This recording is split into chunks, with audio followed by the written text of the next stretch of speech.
everybody.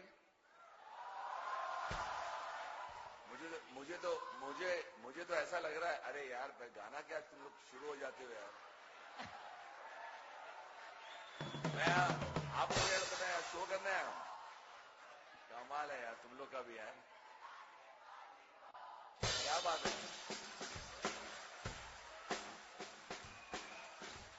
छोड़ेंगे नहीं आप लोग. हाँ Mr. Malik, come on. You've been egged on. One song, sir. Sure. One song. One song.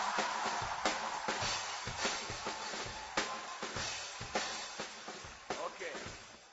सबसे पहले मैं बताना चाहता हूं कि I want to congratulate India today and headlines and Aaj Tak and everybody, Arun ji and Koel is right in front of me for calling me here and giving me an opportunity आपसे बातें करने के लिए. मैं इतना बताना चाहता हूं कि being a college student myself, I've been in Medibai College. I finished my BA, then I did my masters from Kalina campus. I understand where you all come from, क्योंकि मैं भी ऐसे ही बैठा रहता था. जब कोई पर्सनालिटी आती थी, वो क्या बोलने वाले हैं, और अगर बोर करते थे मैं बोलता यार बहुत बोर कर रहा था, मैं वो नहीं करूंगा. समझे. अब वो एक गरम चाय की प्याली. हाँ, उससे पहले मैं बताना चाहता हूँ कि दिल्ली आया हूं तो चांदनी चौक की चांदनी है तू. जितनी लड़कियां उनके लिए बोल रहा हूं. चांदनी चौक की चांदनी है तू, लाल किले की लाली, दिल को चुरा कर ले गई हाय रे दिल्ली वाली. एक गरम चाय की प्याली हो. Everybody has to clap with me, नहीं तो टेम्पो मिलेगा नहीं.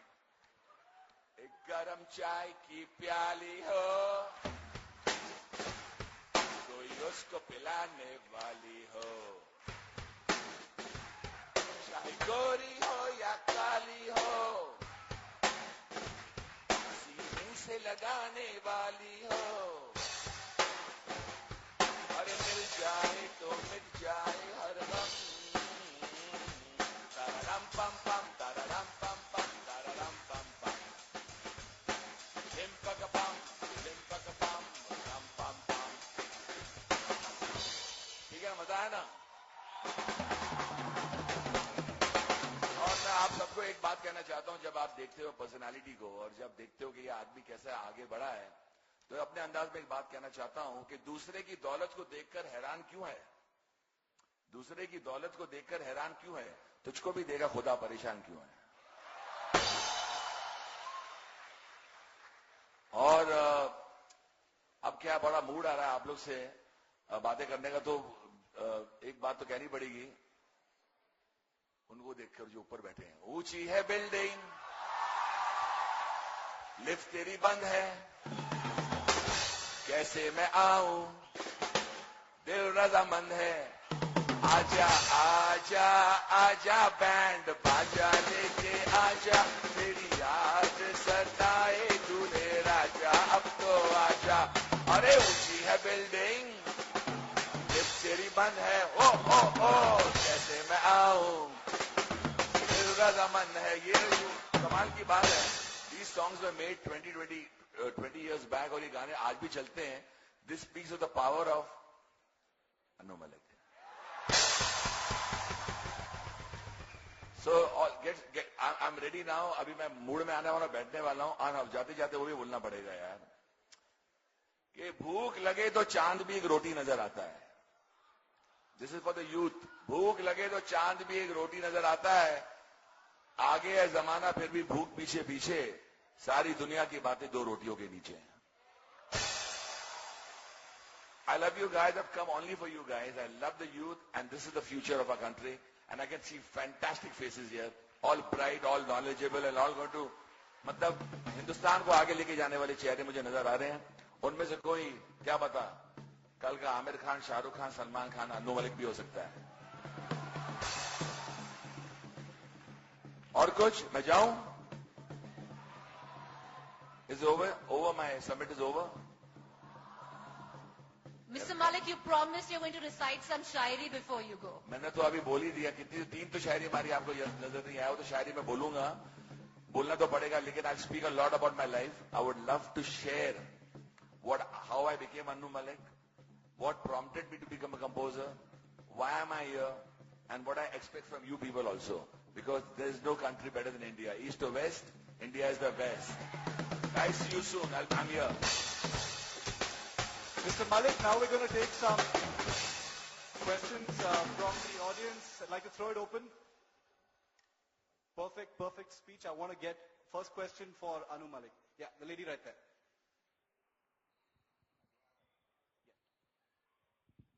Go ahead. आपकी आवाज ही नहीं आ रही मुझे.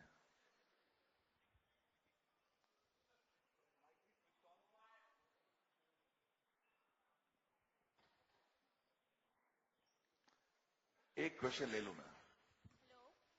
Welcome sir, I am really happy to have you here. Sir, आपको देख के तो ऐसा लगता है आप बहुत ही जॉली पर्सन है, बट इंडियन आइडल में देख के ऐसा लगता है कि आप बहुत ज्यादा स्ट्रिक्ट है. ऐसा क्यों?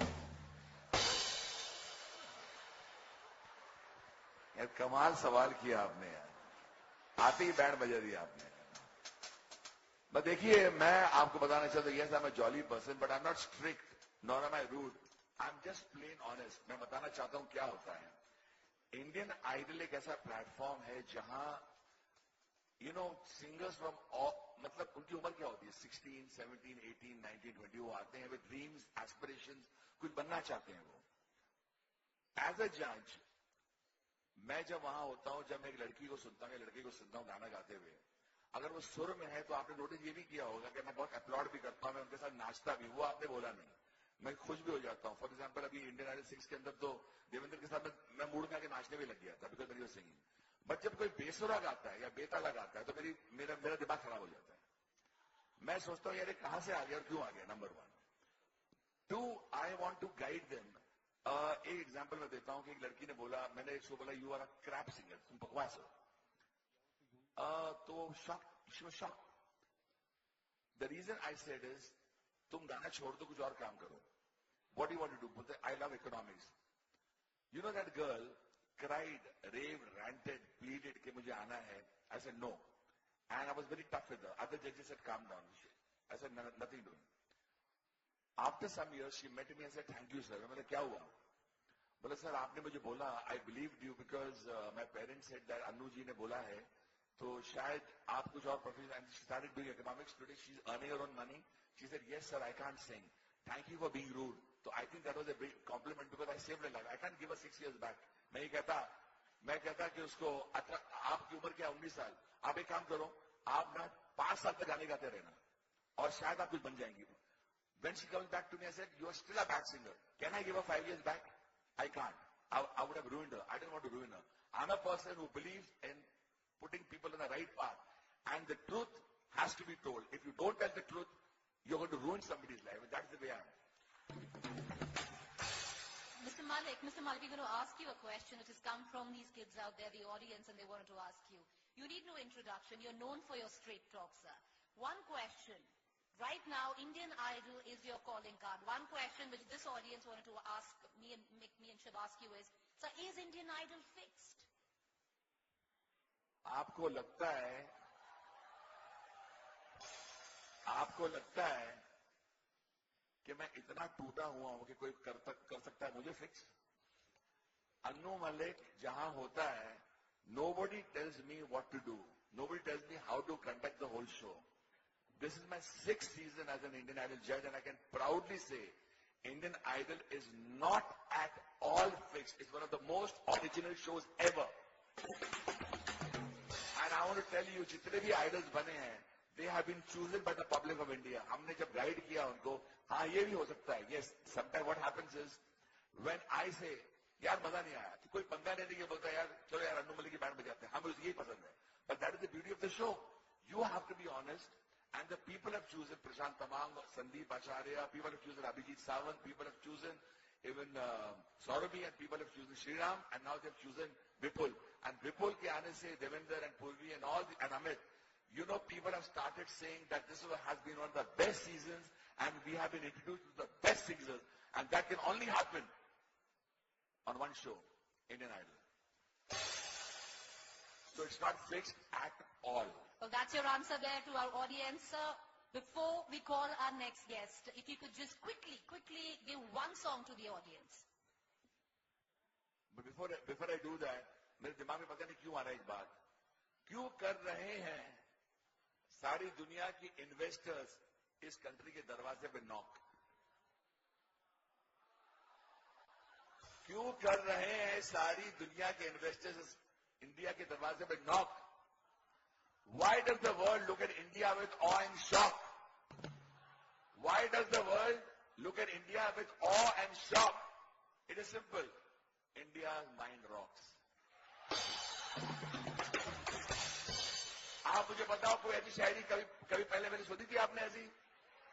और कोई बोल भी नहीं सकता इंडिया माइंड रॉक्स का काफिया नहीं था. मैंने और शॉक और रॉक बता दिया. और एक काम करो, go leave technology, go to the blackboard and write my Shayari with the right chalk. नहीं समझे? मैं समझा देता हूं. चौक जो बचपन में ब्लैक बोर्ड पर डालते थे. ताली बजाओ मेरे लिए.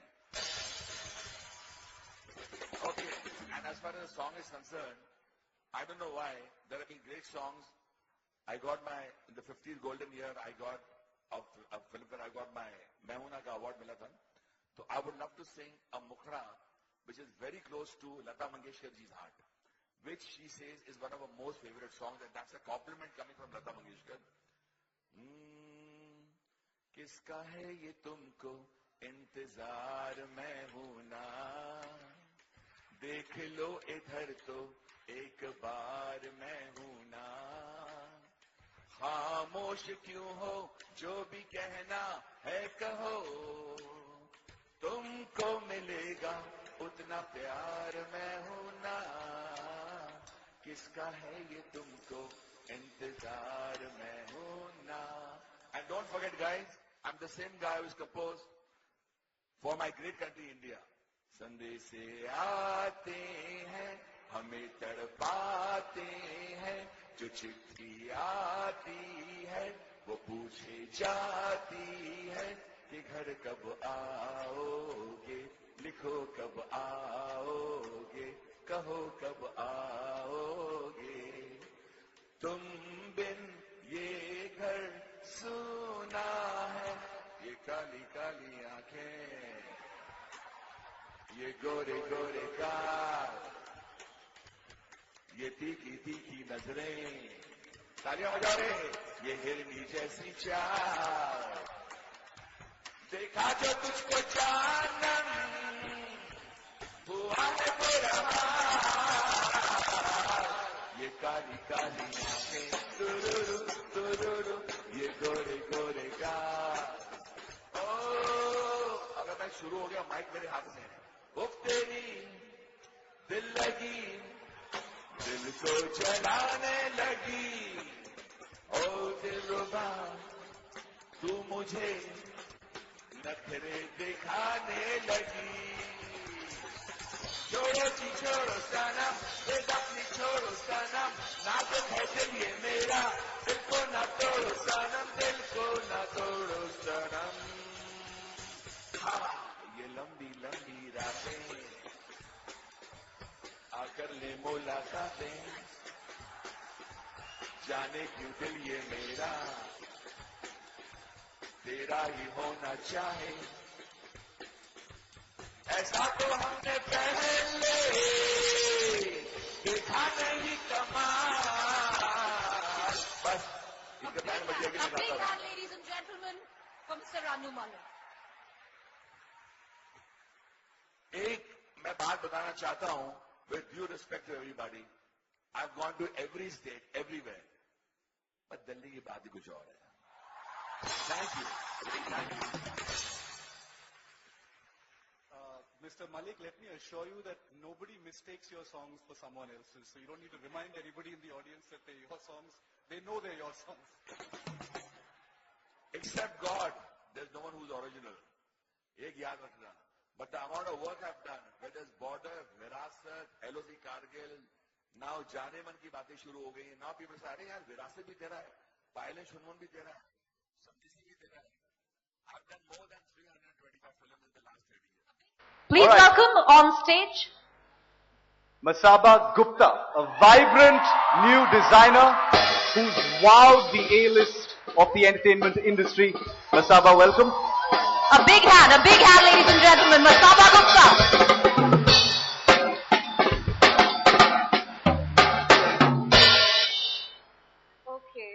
me to sing, you will all run away. But okay. So hi everyone. So many people.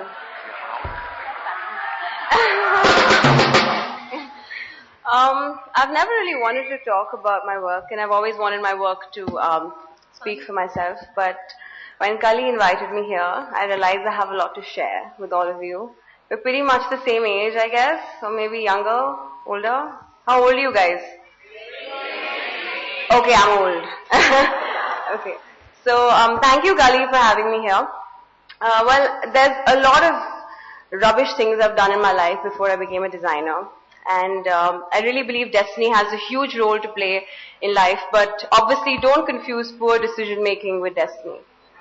So I started playing tennis at the age of 8, and I quit when I was 14, and I couldn't handle loss, and being, this legendary cricketer's daughter, I couldn't handle the fact that I'd never be as great at him, because I really sucked at it, okay, but I was trying my luck anyway. And I moved on to dance, so I trained with Shamak Davar, and I decided I'm going to be this big dancer, and everyone said that, you're meant to be, and you have it in your body, being Caribbean and all that. And then I realized if I have to be a dancer, I have to be able to know how to sing. So I went to music school in London, and I trained in, jazz and R&B, and obviously it was a wrong institute, and I didn't learn much, so I came back home. And by the time I came back home, I was really worried. I was like, my friends are all so sure of who they want to be, and they all know where they're going, and I'm this confused, lost girl who doesn't know what she wants to be. So I obviously came back, and I was worried, and I decided, let's give it one more shot. So I enrolled myself in the only vacancy that was, which was fashion school, which was SNDT back in Bombay. And but I didn't feel satisfied, and I wanted more, and I decided I'm going to be a VJ, which was very cool back then. And then I said, no, I want to be an actor, which was also very cool back then, which still is very cool. And I did the rounds at MTV and Channel V, and nobody took me, obviously. But destiny was obviously right around the corner for me, and I had to be a designer. I was just meant to be a designer. So to make sure I don't run away and do something else this time, I think fate sent me this really great human being called Mr. Wendell Rodrigues, who's actually a designer himself. You all know him. And he was the one that I did my college graduation show with, where I won 3 major awards at that show, which was a total fluke. But that was the win that I was waiting for. That was a real win. But I knew that there was still more in store for me. So before I could finish my final year in my internship, Mr. Rodrigues said, why don't you apply for Lakme Fashion Week, which is this premier fashion event back in Bombay. So I said, yeah, of course, I'm excited. And I was just 19 back then. And he said, go for it. And everyone was like, are you crazy? You're so young and inexperienced, you know nothing. So I said, I told him, I said, everyone's saying this. Do you think I should still do it? He said, of course you should. And I said, okay, I'm just gonna, go for it. So I did, and I made my debut at Fashion Week when I was 19. The collection was called Katran. It actually means small pieces of fabric. But I think at a subconscious level, it was just little pieces and fragments of my life and my experiences and my journey being put together in that collection. So all the aggression when I played tennis, all the fearlessness I learned from dance, and all the rejection from music and, VJing and acting, all of it just came to use in that collection. And there were these key elements that I decided I would use for the show. So it was fabric, color, silhouette, which is your style, music, and accessories. So now I've grown up watching my mother dress in, these pure fabrics and silks and ikats and cotton and handloom, and I didn't know what synthetic fabric was. And that childhood memory just became my design aesthetic. It became who I was. It became my sensibility. So the clothes were obviously spunky and fearless and fun, and there was color that was just embraced so unapologetically.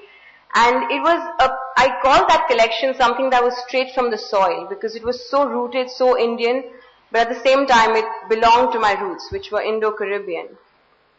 And I use these beautiful colors, black and white, mixed with, turmeric, yellow, and, hot pink, green, name it. Every color that there was in that collection. The silhouettes were really, really easy. There were no fuss. They were really basic. And I decided that I really want to do saris. So I said, what can I do with the sari that's not been done before? And I decided that when I remember when I was 15 and we had to wear a sari for Teachers' Day in school. And it was death because we had to conduct classes and my pleats were falling apart and my palla was flying and my blouse was somewhere else. So I said, what am I going to do with my phone and my gloss and everything? I said, you know what, it would be great if I had a pocket in my sari. So I did that and I put pockets in my saris, which was an invention back then. So we had the pocket sari. Now the second thing was, what would I do with the style? So it was patchwork. I decided I love doing patchwork and mixing these really strange colors together. The word matching does not exist in my dictionary, so all of you who hate my work, this is where it's all coming from. So when I would travel and I'd be walking on the road, I'd see these, these labor class women, these poor women who, sell things on the signal or whatever. Now they don't have the money obviously to match a sari with a blouse, so they'd just pick up anything and put it together without even bothering if it matched. And sometimes their clothes would be torn or ripped and they just put these really interesting patches together and just make clothes out of it. And I was flabbergasted because I said that looks so chic and how can I miss that? And that became a very, very important part of my design sensibility. Until today I continue to use that because it's so effortless and these women are actually the most stylish women. They're like fashion icons to me. And that's where it comes from. So that's how my collection had little pieces put together and I was struggling and then I had no money left. So I decided what do I do with the accessories and what do I do with the, shoes and all of that. So I had these little pieces of fabric obviously left over from, my clothes and I decided I'm going to just sew them together and make little arm pouches. So you don't really have to carry a bag but you just have a pouch that's strapped onto your arm and you put your things in there and you can put on your waist or whatever. And that was how the accessories came to be and the little neck pieces I made were also all from leftover fabric. So that was the accessory bit. And finally shoes. The least that I could afford were the little basic kolhapuri chappals which I was sitting and scraping one day before the show because they had caught fungus.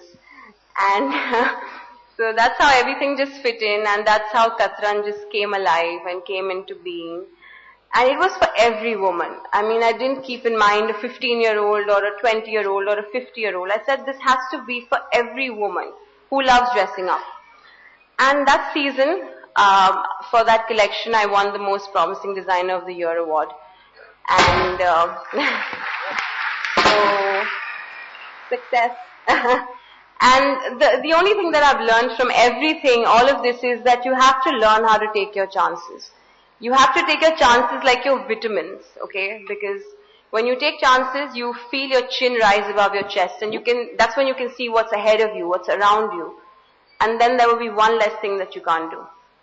Thank you. A big hand, ladies and gentlemen, Masaba Gupta. We throw the floor open for questions.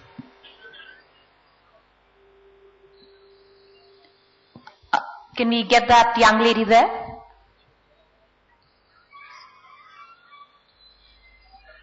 Hi.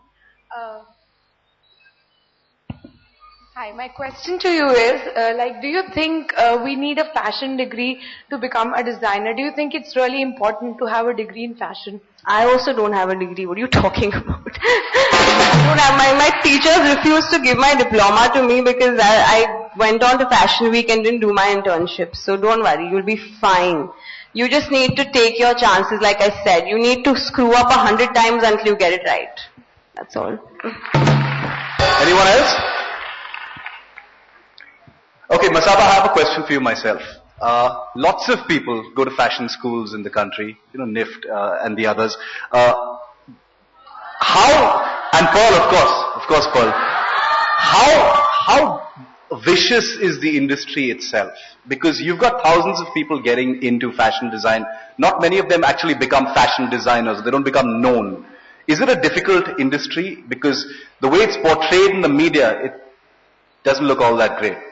Yeah, it's a horrible industry. Yeah. But, you know, the thing is, I knew one thing, that if you have to be successful, you have to have your own signature. You have to have a chart that says, okay, when I see this outfit, it's a Masaba, or if I see this outfit, it's a Sabyasachi. And that's why you know how the biggest names have made it there. Because everyone is a designer. Literally every 6 seconds this country is churning out a designer. So you have to know, you know that, you know, when I can tell an outfit from a mile, you know you've arrived. Because otherwise you just get lost in the crowd, because everyone's doing the same thing over and over again. So it's a vicious industry, obviously, and you have to play your cards right.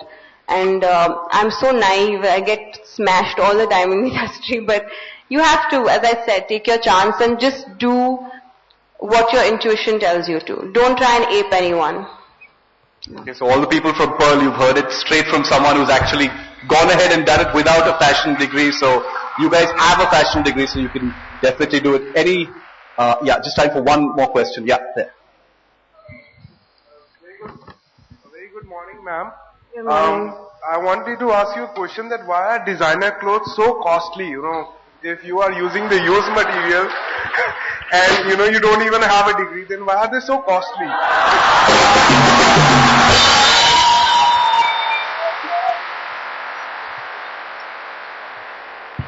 We will have a chat after this. No. Oh God, that's a really tough one. See, I'm sorry, I will get a diploma, I will give it to you, and then like you pay for my clothes later. No, but see, the thing is, we obviously have a whole lot of overheads, okay? We have a whole lot of costs that we have to take care of. It's not easy. So, and trust me, my costing is very apt, okay? It's affordable. It's not like overpriced. So whatever I would pay for my kind of clothes, I've charged you that. The profit margin is very less. So don't worry. Third speaker in this session, he's the director today you think about. He's the first name that comes to your mind when you think of a love story. Ladies and gentlemen, put your hands together for Imtiaz Ali.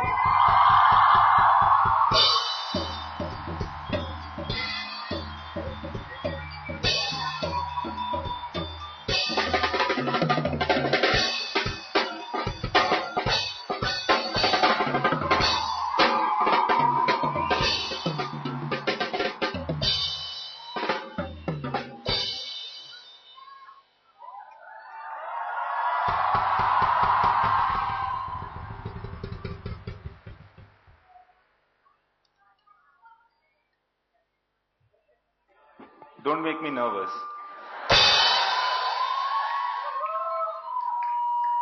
It's a superb feeling to be at City Fort to begin with, and to see the house full. I've been here on many occasions, also to perform in theatre, long time back. Many of you weren't even born that time. And it was not like this. I wish it was. So, welcome. It's great that all of you are here. There's so much cheer that it's mind-blowing.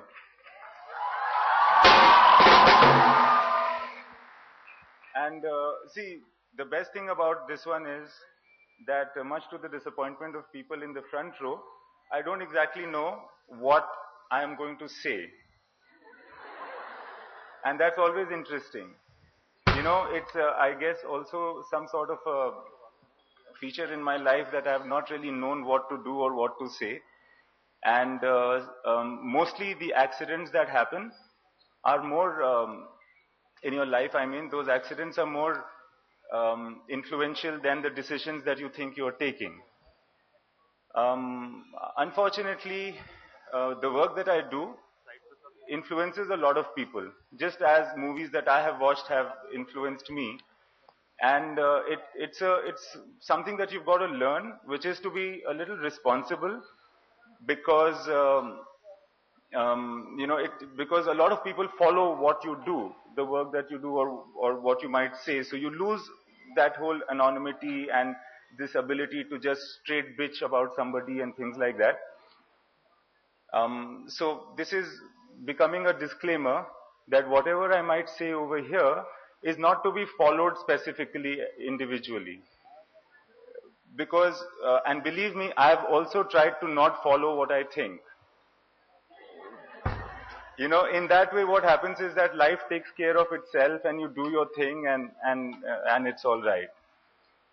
So I guess I have to talk about how I made my first film, and what were the experiences there, right?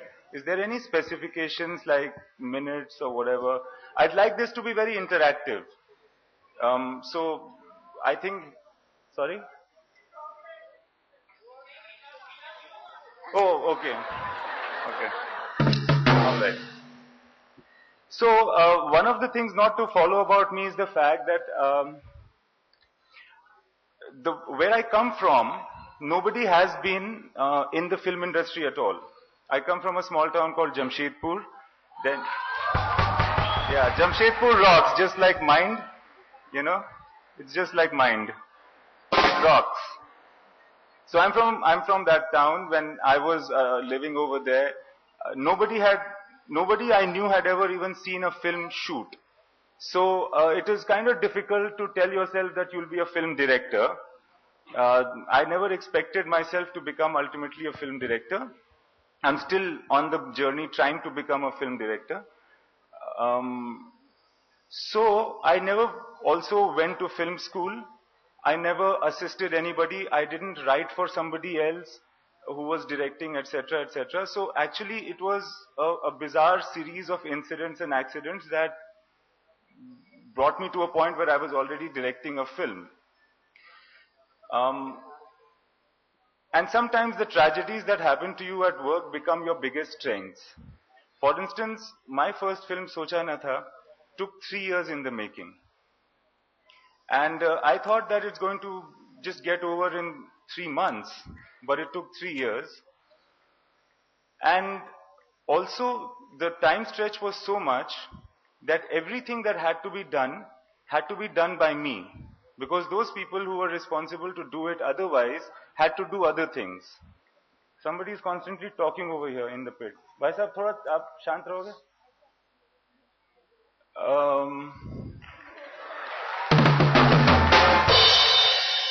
This is what happens when you are a director. So, as I was saying that since it took 3 years, even things that were specific and technical, etc., had to be done by me. So, what happened is that a lot of people were saying that you're wasting time, you're getting no money, what's going to happen, is this film ever going to release, this is not your job, you don't have to go for color correction in the lab, you don't have to sign in vouchers and do production, you don't have to select location, and even artists of every level, you have to not cast them yourself. Why do you have to? I was not even a writer. I wrote because there was no money to pay any other writer. So that's how I wrote the dialogue of Socha Na Tha. But what it did is that it compensated for the fact that I had never been to film school, that I had never even been on a film shoot before, that I had never assisted anybody. And it just told me and taught me each and everything, preparing me to ultimately be a film director. So, why the disclaimer was necessary is that you cannot follow this example. You can't say that I will not go to film school or that I will not have anything to do with cinema and straight away just hope to be a director. But I can only tell you that this is what happened with me. And that happened after a few... I used to direct a TV serial called Imtiaz. When I went to the shoot of Imtiaz for the first day, believe me, I had no idea about what direction was.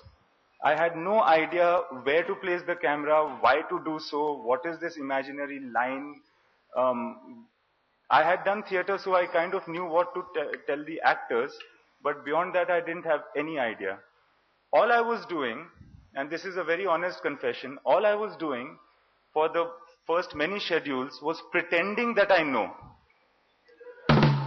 So actually sometimes I get introduced as an actor as well.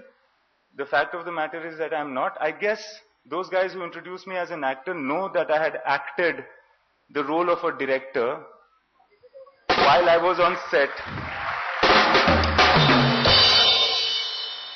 That's all. That's Anuji is here. He'll take the story back to the film industry. And so I was just pretending. And I was thinking that my bluff is going to get called. The cameraman used to ask me that, sir, how to take the shot. And then I had no idea. So I used to give these intense looks saying that, camera. And I used to make him feel that it's so obvious. Why is he asking me? Doesn't he know his job? He should just, the actor is going to be standing. Where do you want to stand? I'm giving you freedom. I'm such a liberated director. I'm giving you freedom, So where you going to stand? So he said, मैं यहाँ खड़ा हो जाता हूँ sir. नहीं यार यहाँ नहीं यार वहाँ खड़ा हो जा. This director also knows his mind. Oh, lovely. So then फिर shot कहाँ से लेना है? हाँ तो and the cameraman always has a tendency of kind of going to the place where the shot is going to look good from. So if like you guys are sitting there, he'll already come here. He'll be doing some shit with the lights like. So I used to say, हाँ, सही है sir, सही है. आप इधर camera रखो, वो जो लाइट आ रही है ना, उसको थोड़ा सा कट कर देना. And then they used to take the shot. And then of course, the costume and stuff is easy. Most of it is very easy. That's what I realized. It's all extremely commonsensical. Direction is one thing you can get by actually not being there. Come to think of it, if technically speaking, if there is a unit that is shooting and you have a writer who's written the dialogue and the script, etc. You've got actors, you've got costume directors, you've got the cameraman, the sound recordist, everything. The shoot can still happen, and then a competent editor can take that and make a scene out of it and make a movie out of it. So initially I was just trying to pretend that I'm there. Actually I wasn't there.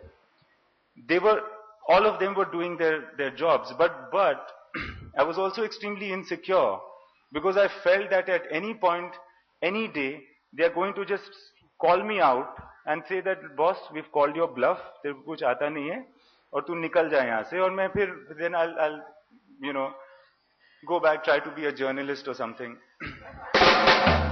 Oh, sorry. No, I'm saying only for myself, I thought that my English was good and I'm from a background of writing and stuff, so I could be a journalist. Well, also, each time I tried to be a journalist, I was refused. So there is no love lost, whatever. And so that never happened. And since I was so insecure that my bluff will be called, that I was trying to teach myself really fast. And each day, each session, a new animal would come and confront me. Sir, ye trolley hai. So, isse na, we've ordered the trolley today. Fantastic. And I had no idea what to do with it. And so then I realized, just mechanically, I guess there are people who push it and it goes closer to somebody's face and then comes back, or it goes like this.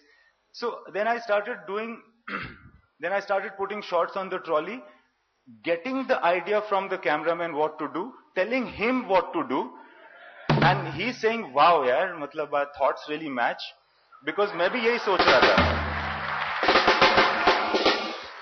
So, but I was trying to see what the hell does he do? ये करता क्या है? क्यों camera इसने trolley में डाला है? And then I figured that, because again, insecurity made me learn very fast, because I was thinking that I'll be very soon jobless. So then the trolley, then every shot was on the trolley, because I was trying to learn very fast. Shots that required no trolley were still on the trolley.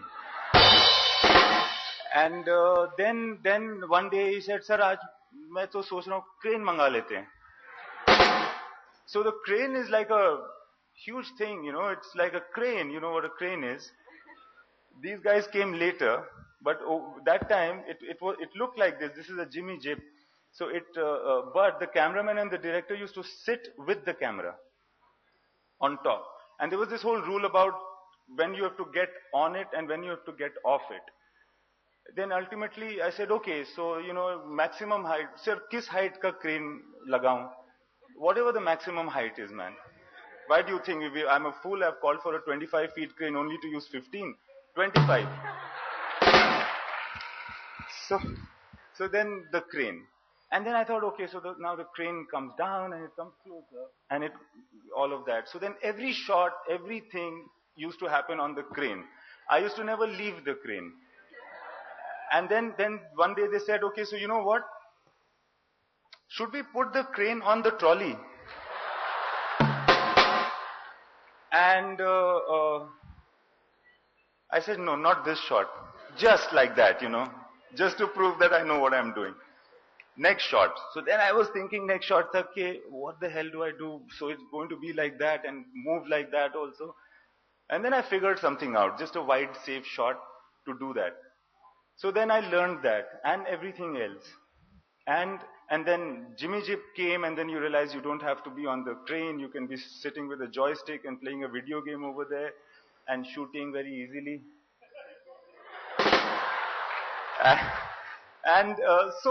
So I think life gives you opportunities to learn, not in the way that you expect it.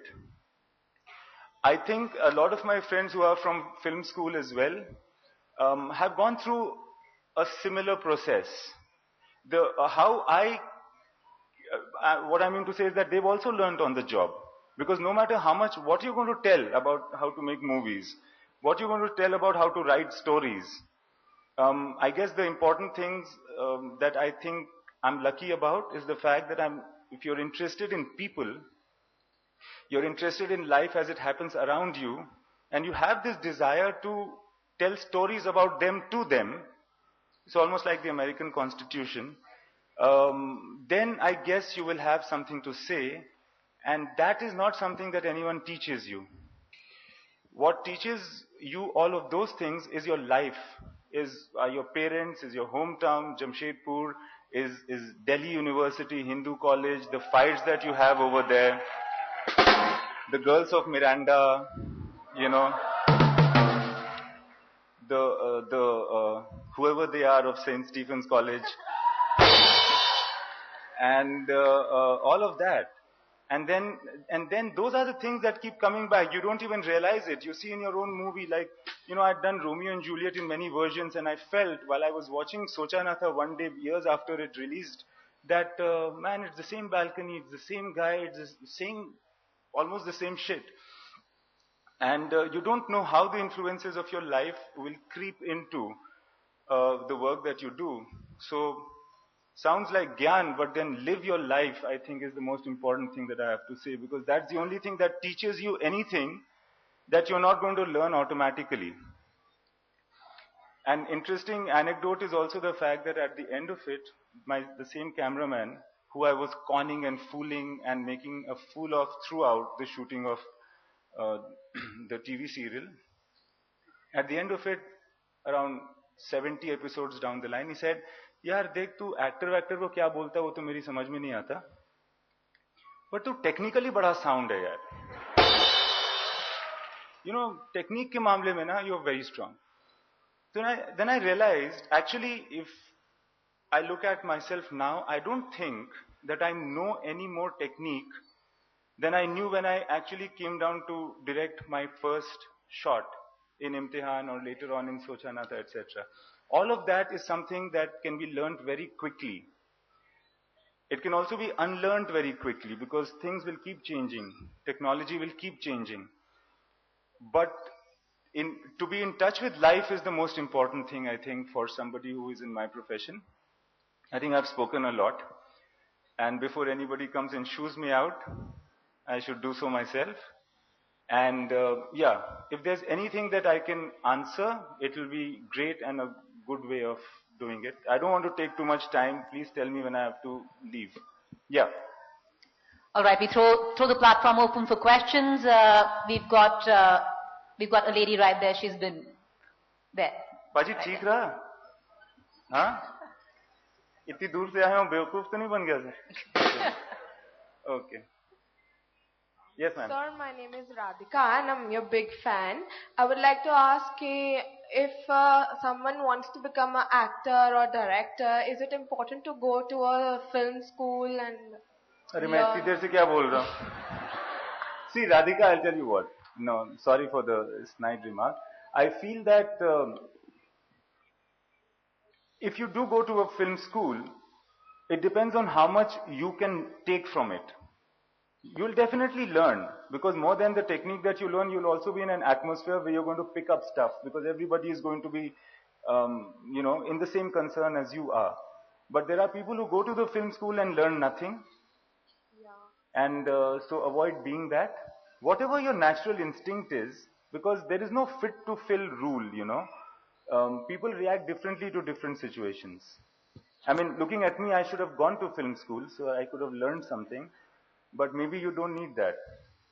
So you have to find the answer to that question. Okay. Thank you, sir. Yes, sir. Yeah, the gentleman in the spectacles right there. Yeah. ऊपर वाले भी पूछ सकते हैं. हाँ. We'll get the next one from there. Can someone give the gentleman there a mic? Yeah, there. No. There's a guy here with a mic. He's saying there's no... Hello, sir. Yes. Hi. My name is Akshay Shrivastava, Hi, Akshay. and I've seen Rockstar over 50 times. I love that movie a lot. I wanted to ask from you, how did you visualize the pain which is depicted in the movie? And was there any real life experience which you depicted, or it was like fiction and you depicted? It was quite intense, the movie. So I wanted to ask, how did you visualize the pain depicted in the movie?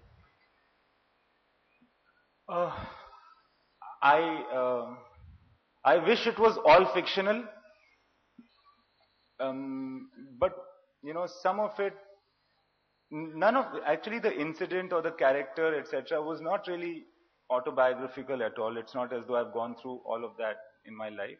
But whatever you go through in your life gives you an insight into the characters of a story. How I visualized, I don't know. Actually, the secret is that there is no time where you sit and visualize. It just comes to you like a story does. अगर आप कोई भी कहानी बोलना शुरू करेंगे, I bet you that you will have a visual in your mind ultimately. That there was a beggar, he was begging on the street. There will be a street, there will be a bus stand. All of that will start happening on its own. So you don't have to bother with visualizing. It will come on its own if you just let it.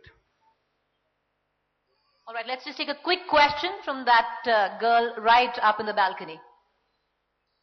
If you don't have a mic, will you just scream out your question? We can hear you, we can hear you. Just be a little louder.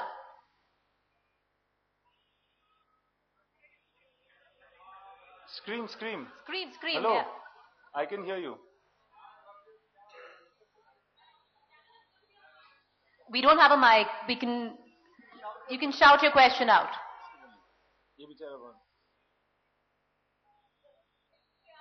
Yeah.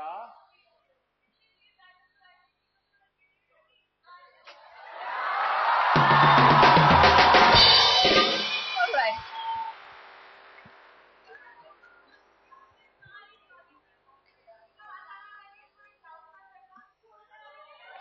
Imtiaz, you have a fan. You have a fan out there. You can hear her. She's professing her love for you from the balcony. It's pretty much, he's a man who makes you fall in love. We can vouch for that.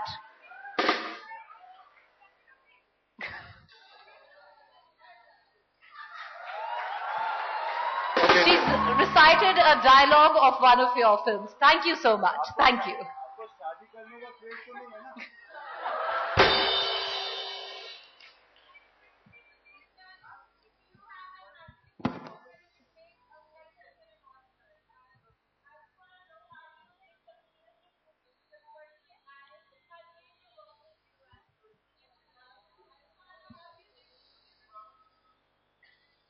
I don't know, yaar. I don't know, and I have not heard everything that you've said. But I've understood the sentiment. And listen, apart from the applause, I wish you all the best. And seriously, I feel that I wish you all the best in your life and career. I have a feeling you might want to be in movies. So, all the best with that. Okay, and thanks a lot. No?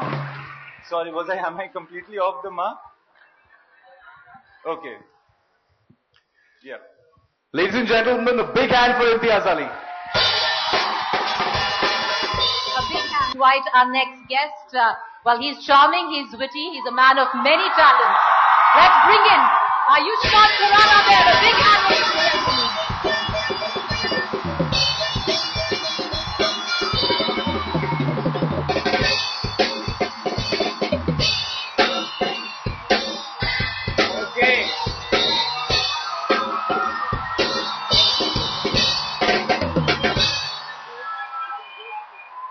This is epic. You know, guys, sometimes there's a problem when directors turn heartthrobs. So much of pressure. Imtiaz, good-looking guy, director. Hi, Masaba. Hi, Anu sir. Hi, Imtiaz bhai. We were flying together last evening, and we were like, "Yeah, मैं तो ऐसे ही जा रहा हूँ, मैं भी ऐसे ही जा रहा हूँ." And suddenly, we're sitting next to each other, seat number 1F, seat number 1A, laptops. And the script was like that. So, both of us like that. So I've scribbled something on a mobile phone, I don't know, Vicky's story. I don't know what my story is. Seriously, it's very boring. I was never a struggler. I came to Bombay with a car and my cook and chef and everything.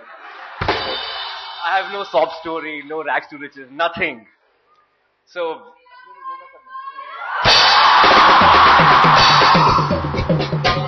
love you too. I'll keep on referring to my mobile phone time and again when I just miss the cues.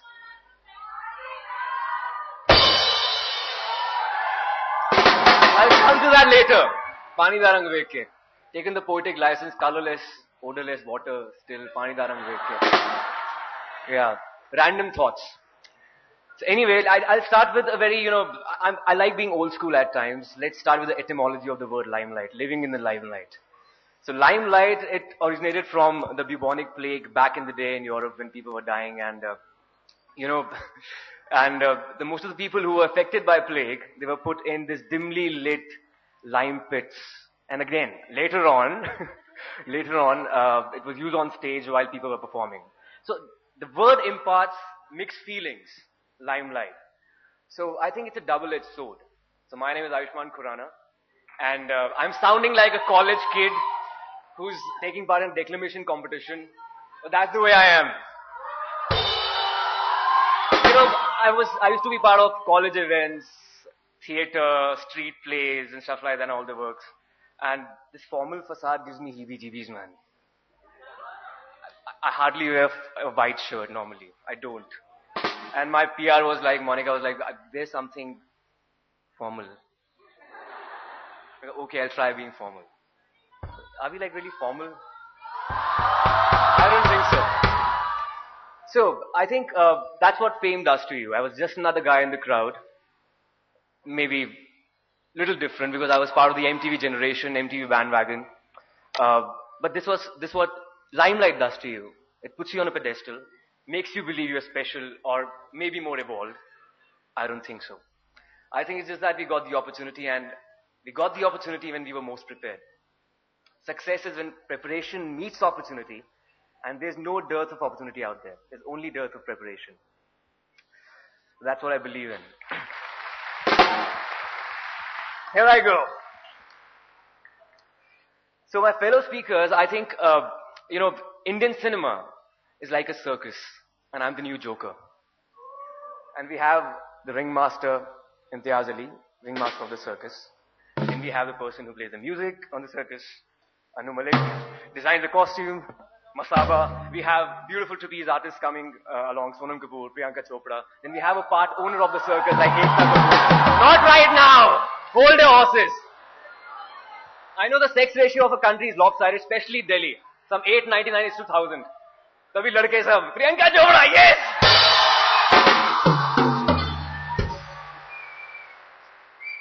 So Living in the Limelight, the famous song by the famous rock band called Rush in Canada.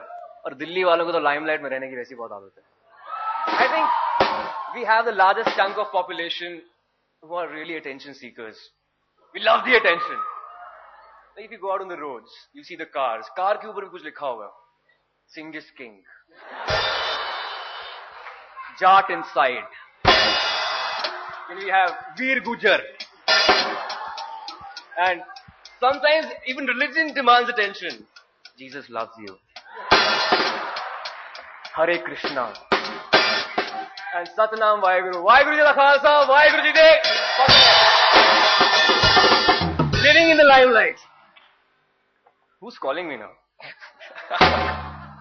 So yeah, the limelight, I think it all started from this city. I was a radio presenter in Delhi and I was like an anonymous star. I think all RJs are like anonymous stars. I used to coin these stupid one-liners like मान ना मान मैं हूँ RJ Ayushmann. Or maybe Badarpur से बल्ली मारान मैं हूँ Ayushmann. And there was this तराय काले खान मैं हूँ Ayushmann. This is the most corny one. ITO से धौला कुआं मैं हूँ Ayushmann. So every day when I was living in the limelight, every day was a task to coin one stupid one-liner for my nondescript show on radio. But that was life, yeah. It was easy. I was very laid back. And used to wear an old t-shirt, worn-out jeans, heavy stubble, chappals. Never thought about my looks, क्योंकि radio पे तो सभी अच्छे दिखते हैं. I used to have heavier eyebrows. Can you believe that? I used to look like savanna grasslands. But again, now I'm traveling with my makeup guy and the hairstylist. They groom me. I'm learning, getting used to it. But it's a little tough.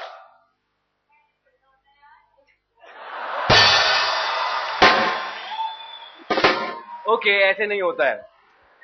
नहीं होता है ऐसे यार. So living in the limelight, I think radio people are anonymous stars. One day I was sitting at a cafe and I was preparing for my next day's morning show. And there was this bunch of guys and girls, they were talking about me, appreciating my show, showering their love, without even realizing I was sitting next to them. Anonymous stars. Anonymous. In fact, I think RJs are like people in the limelight with the masks on. I think mask is the word. Mukhote. I normally write poems in Hindi. This is one of my एक स्वरचित कविता जिसे कहते हैं. मुखौटे. चेहरे ये मुखौटे हैं, मुखौटे ही तो चेहरे हैं. अंदर का राम जला दिया, कैसे उल्टे पड़े दिशहरे हैं. अपनी आवाज सुन ना पाए, पूर्ण रूप से बह रहे हैं. मन की नदी उफान पा न सकी, हम दिखते कितने गहरे हैं. ये मुखौटे के उतार न ले, लगा दिए लाखों पहरे हैं. चेहरे ये मुखौटे हैं, मुखौटे ही तो चेहरे. I remember when I just joined MTV and there was a senior VJ who was taking this session that how to behave in public. Don't drink, smoke or smooch in public. So I was like, okay, ye mukhauta hi to hai. So I think it's pretty dangerous here. You're acting on screen, acting off screen. The distance between you and reality is unfathomable. I think you need a very stable head on your shoulders to live in the limelight. So I was talking about MTV bandwagon. Yeah, it all started from MTV Roadies. Yeah, I know sometimes you detest the channel or detest the show, but you can't really ignore the show. Have you seen the spoof on Roadies? I think it's kick-ass. But at times, most of the reality show contestants, life becomes a spoof for them, yeah, because the fame it's not there forever. It's very fickle. So, I think we should not take fame seriously first. And, these days youth has become very impatient and media is so strong that it just serves you the fame in a platter and takes it away in a jiffy we don't even realize it's gone. So when I was in college, my dad used to make a flow chart. Son, these are the 5 stages. Passion, effort, excellence, success, and fame. Like if you have passion, maybe you'll put an effort. You'll put an effort, then you'll attain some excellence. After excellence, you deserve to be successful, and after being successful, you deserve to be famous. The problem right now is you become famous without any reason. So, I think my parents were pretty wise enough because when I won Roadies back in the day in 2004, I didn't shift my base to Mumbai immediately. I went back, completed my graduation, did post-graduation, did radio, theatre. After a good 4 years, I came back to Bombay when I was ready to face the arc lights. So I think from nobody to someone to the one, it's a journey. It's a sweet journey. In fact, everybody really wants that this journey should happen like that. But ambitions differ. It really differs. I think for me, it was not very fluid. I come from a small city like Chandigarh. And when I came to Bombay, when I had won roadies initially, I thought, this is it. I'm the mini celeb in Chandigarh. But it did not last. I came to Bombay, I realized I was just another nothing. Became a VJ. I thought, I'm the youth icon now. There are like so many actors. There are only 6 VJs in the country. I'm the one. Didn't last again. Thought I was living in a bubble.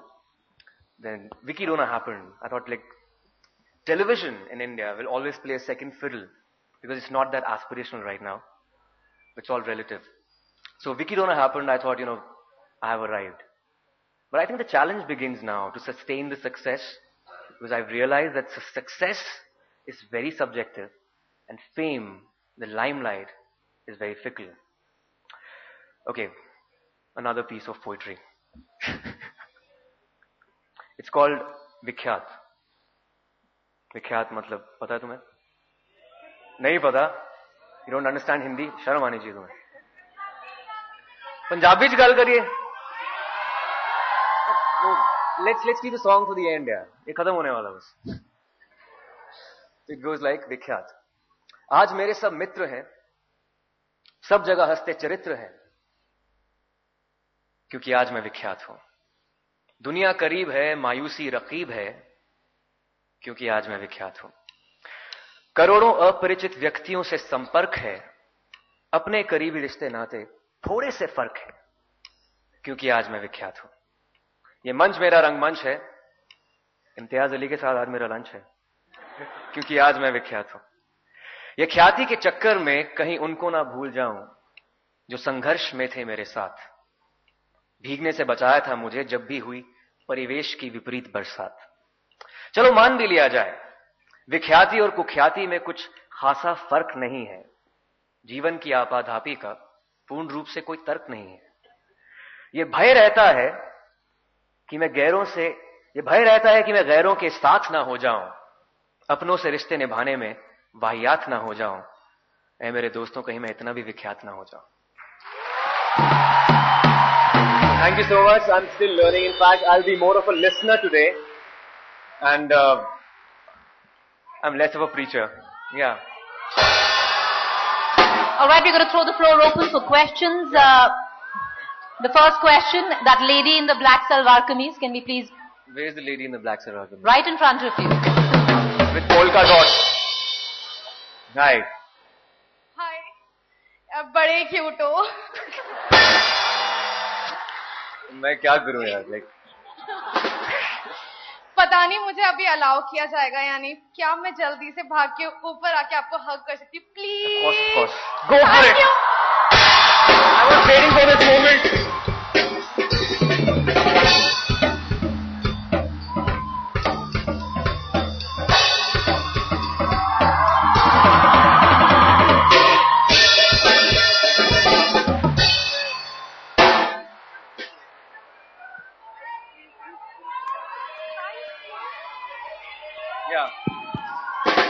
Okay, that wasn't really a question, but we're ready to take our next question. Answered now.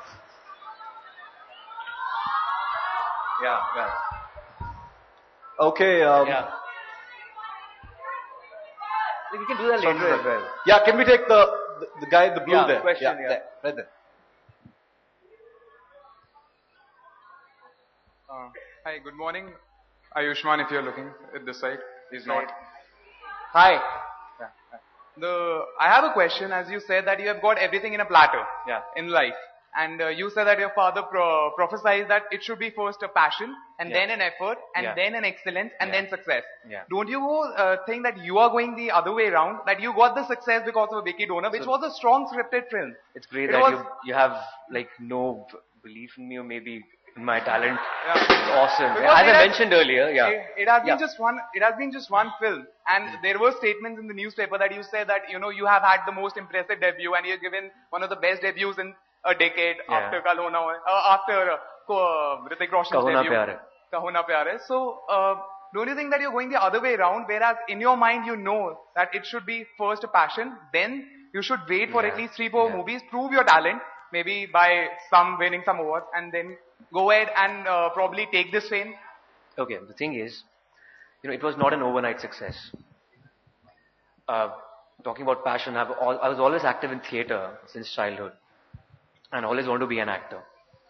This is something which is very different, and I think, did I mention that I had the most impressive debut? I don't know. Sometimes it's misquoted, but I would like to believe that I had the most impressive debut. And, I think I chose the right script, and maybe it takes a lot of time. Maybe I waited for 4 years while I was doing television, and I was getting some offers. Sometimes directors didn't like me, sometimes I didn't like the script, but it just happened. I was fortunate, yes, but as far as passion is concerned, it's always there, and it's a sweet journey that I'm enjoying right now. I don't know whether you got the answer or not. You can ask the question again. Okay, we're going to take a question now from up there, the lady in the white t-shirt. I apologize, we're having a little bit of a technical problem. There isn't a microphone up there, so I need you to shout your question out. Huh? Shadi ho gayi. I'm married. Oh shit! Hi! शादी हो गई तुम्हारी? Oh shit! Okay, I have a share for you. Yeah. It goes like, उस बेवफा के जख्मों पर मरहम लगाने हम गए. उस बेवफा के जख्मों पर मरहम लगाने हम गए. मरहम की कसम मरहम ना मिला. मरहम की जगह मरहम गए. क्या हुआ? And you hugged her. And you hugged her. Why? We also तुम्हारा hug हुआ है. पंजाबी कुड़िया है यार. हद होगी. पर शादी करोगे? थल्ले हेठा आ जाओ. I'll hug you. आ जाओ. आ जाओ. I can even jump. No. Listen. Or you fly, Superman. Ayushmann. I know. Let's broken piece here. Let Ayushmann sing Pani Ka for you, and we'll end it at that. I'll sing along. Woo! You sing along. Stay up there. Do you have the -1 track with you, or just sing? I don't know. Does I have a -1 track? Yeah. Can I have some water?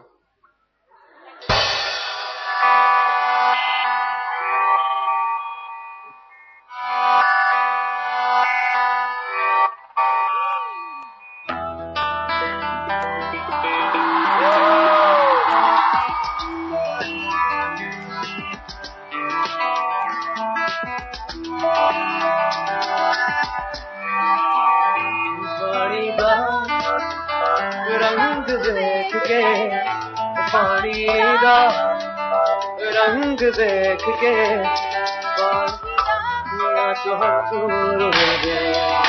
Find the lyrics. Please manage.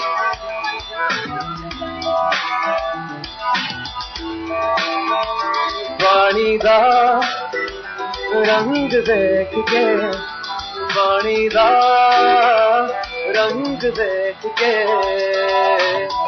अखियां चो हंजूर उड़दे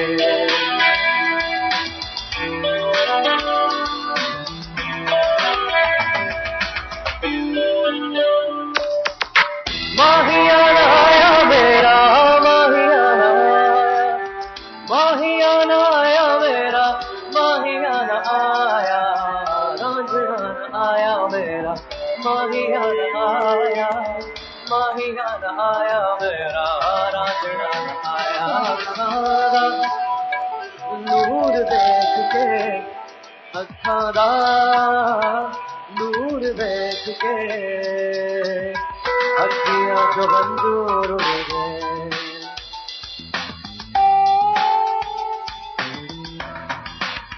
This for you.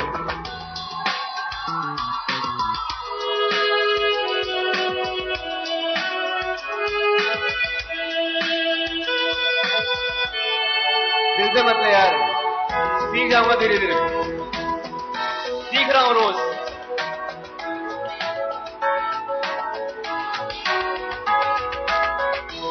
pleasure being here. Thank you so much for everything.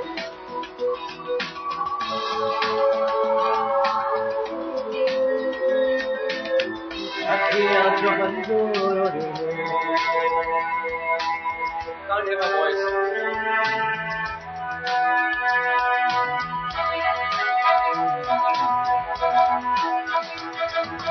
कमली हो गई तेरे बिना आजा रांझण मेरे कमली हो गई तेरे बिना आजा रांझण मेरे बारिश बरखा सब कुछ बह गई आया नींद मेरे बारिश बरखा सब कुछ बह गई आया नींद मेरे अखां दा नूर देख के अखां दा नूर देख के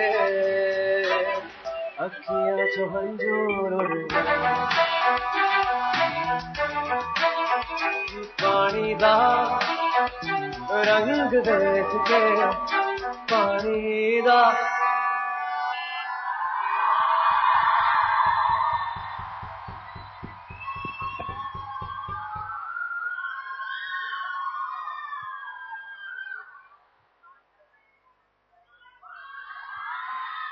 We request everybody to remain seated. No more autographs. Thanks. Well, Ayushmann, I know you've brought your makeup guy and your hair guy. I hope you've brought security as well, because I don't know how you're going to get out of this place otherwise. All right, that was Ayushmann Khurrana. Big hand for him. Okay, we've seen a couple of recessions in the recent past, and there's one person who knows all about jobs in the country, perhaps more than anybody else. And I think a lot of you people getting out of college might want to get to know this person really well. He's the man behind Naukri.com, Sanjeev Bikhchandani.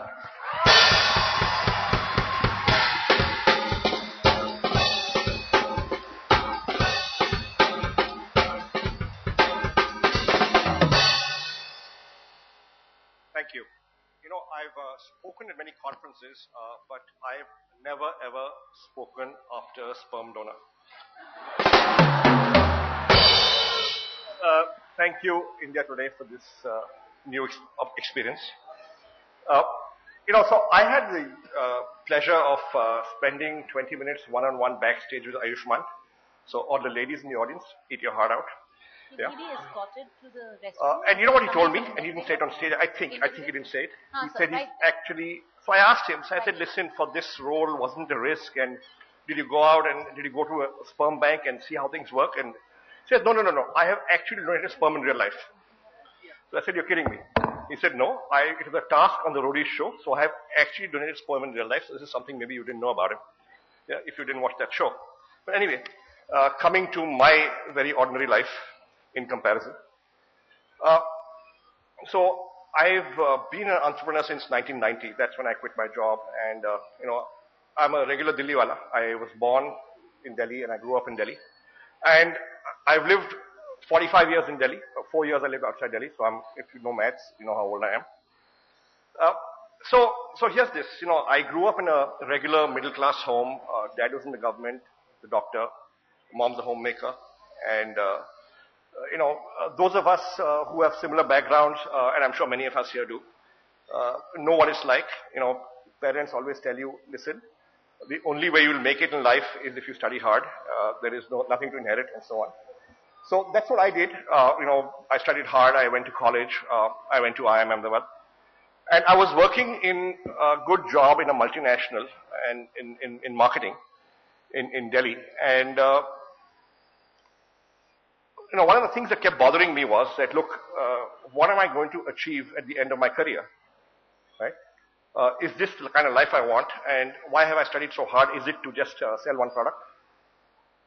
And the answer I came out with, you know, wasn't very satisfactory. Yeah. And so I decided one fine day to quit my job and try and do something on my own. This was in 1990. Of course, you know, I had done a smart thing. I had married a classmate from Ahmedabad, so she was working in a multinational and earning a good salary, and that helped.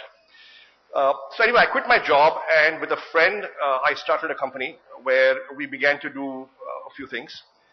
And we operated out of the servant quarter above the garage. We had no money. We couldn't pay ourselves salaries. But it was fine. My wife was working. And we bought second-hand furniture, second-hand computers, all of that.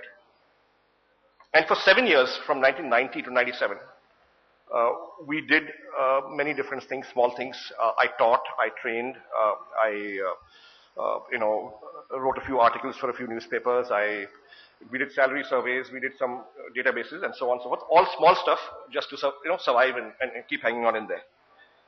And then one day, I saw that when the office copy of a business magazine would come in, when in the company where I had been working in the past, when the office copy would come in, everybody would read it from the back, because the appointment ads used to be at the back.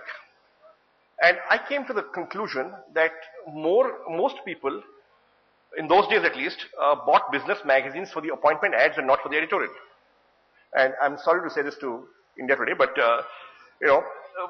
I discovered that most people bought business magazines more for the appointment ads than for the editorial, and that for me was a big insight. And when I saw the internet for the first time in 1996, I said maybe we should just take job ads from magazines and newspapers, put them all in one place and put them up, and this site will get traffic. And over time, maybe companies can come to us directly and pay us money to put up job ads that they're not putting out in newspapers and magazines. And that's what we did. In April 97, we launched Naukri with 1,000 jobs taken from newspapers and magazines from across the country, and just put there. And the site began to get traffic. And the traffic grew, and we had no money, of course, so we couldn't spend on marketing. But the traffic kept coming. And as the traffic came, within 3 years, we were able to actually break even and raise venture capital. And that's when life changed. Once we raised venture capital, we were able to, to grow the company, to get more people, to get salespeople, to improve the product, to get technology, product, servers, and so on. Move to a better office, all of that. Because until then, the company running out of my house. Yeah. And the company grew, the company broke even, the company made money. We listed in October 2006. And today, we've got 9 businesses. We run sites like 99 Acres, Jeevan Sathi, Shiksha. We have invested in Zomato, Policy Bazaar, Merit Nation. Some of you may have heard of some of these sites. And the company is now public and listed.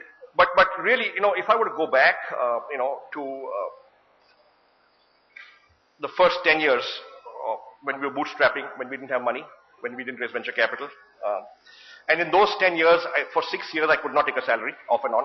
I would take a salary only when money was available. I have a few things to say. I think, how many of us here are in college?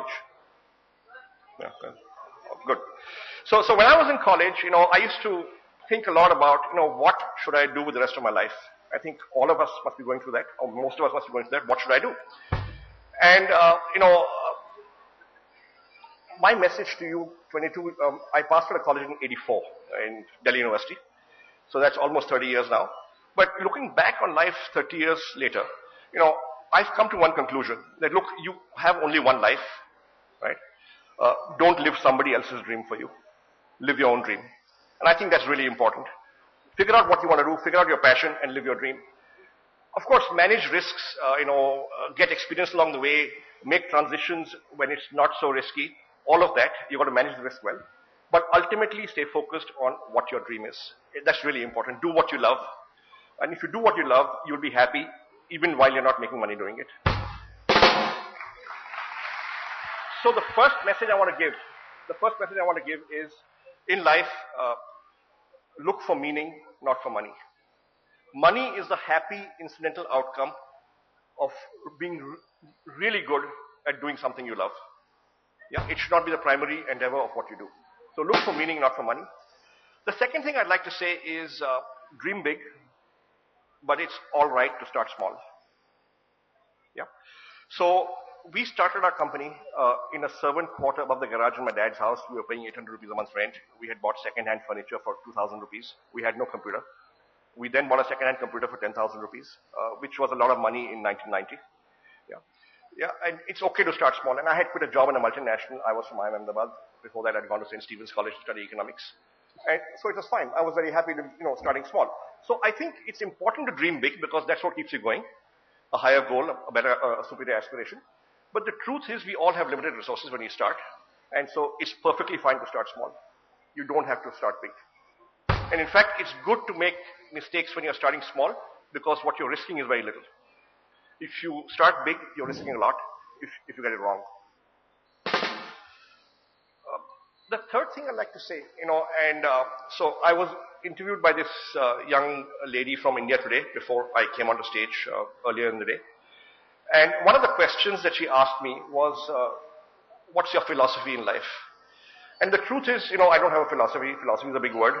But if I look back on 27 years of working, 30 years of working, what I realize is that a lot of us talk a lot, we theorize a lot, we say many things, but we don't do enough, we don't take action, right? And if I look back on what's worked for me, and I did it, this is wisdom in hindsight, right? I hadn't thought of it when I was doing it. It's basically this virtuous circle of action, achievement, and self-esteem. If you take action, chances are sooner or later you achieve something. If you achieve something, it improves your self-esteem. If it improves your self-esteem, you do more of it and you reinforce it. So this thing of, so the first starting point is action. So don't just talk, do something. Yeah, and that's really important. The next point I'd like to make is that, if we have succeeded as a company, I am the public face of the company. I go on stage and, take all the applause and the credit, and I get identified in the media with the company. But the fact of the matter is that the company has got 2,500 people, and there are very many people in the company who in the last 10 years have done a lot more than I have for the business. So you've got to do it with people, good people, which means that in life, you've got to learn to work with people, work in teams, perhaps be a follower before you can become a leader. And I think that is important. So it's really important to be a good people's person. And finally, I'd like to say, whatever you do, do it with integrity. We run a squeaky clean company. We pay all our taxes. And it's really important to do whatever you do with integrity. Thank you so much. A big hand, ladies and gentlemen, for Mr. Bikhchandani. We throw the floor open for questions. Can we get the gentleman in the purple t-shirt, please?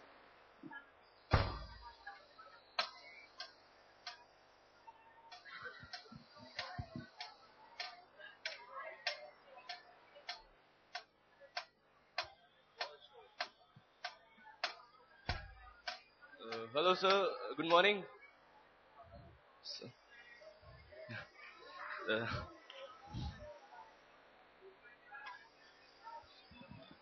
So I've got two questions.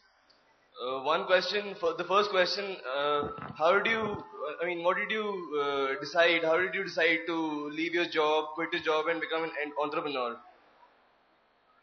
So, this is never an overnight decision. And definitely for somebody from my background where, middle class family, I'm the first person in business. Everybody's working. My brother's a professor. My dad is in the government. My sister's in the government.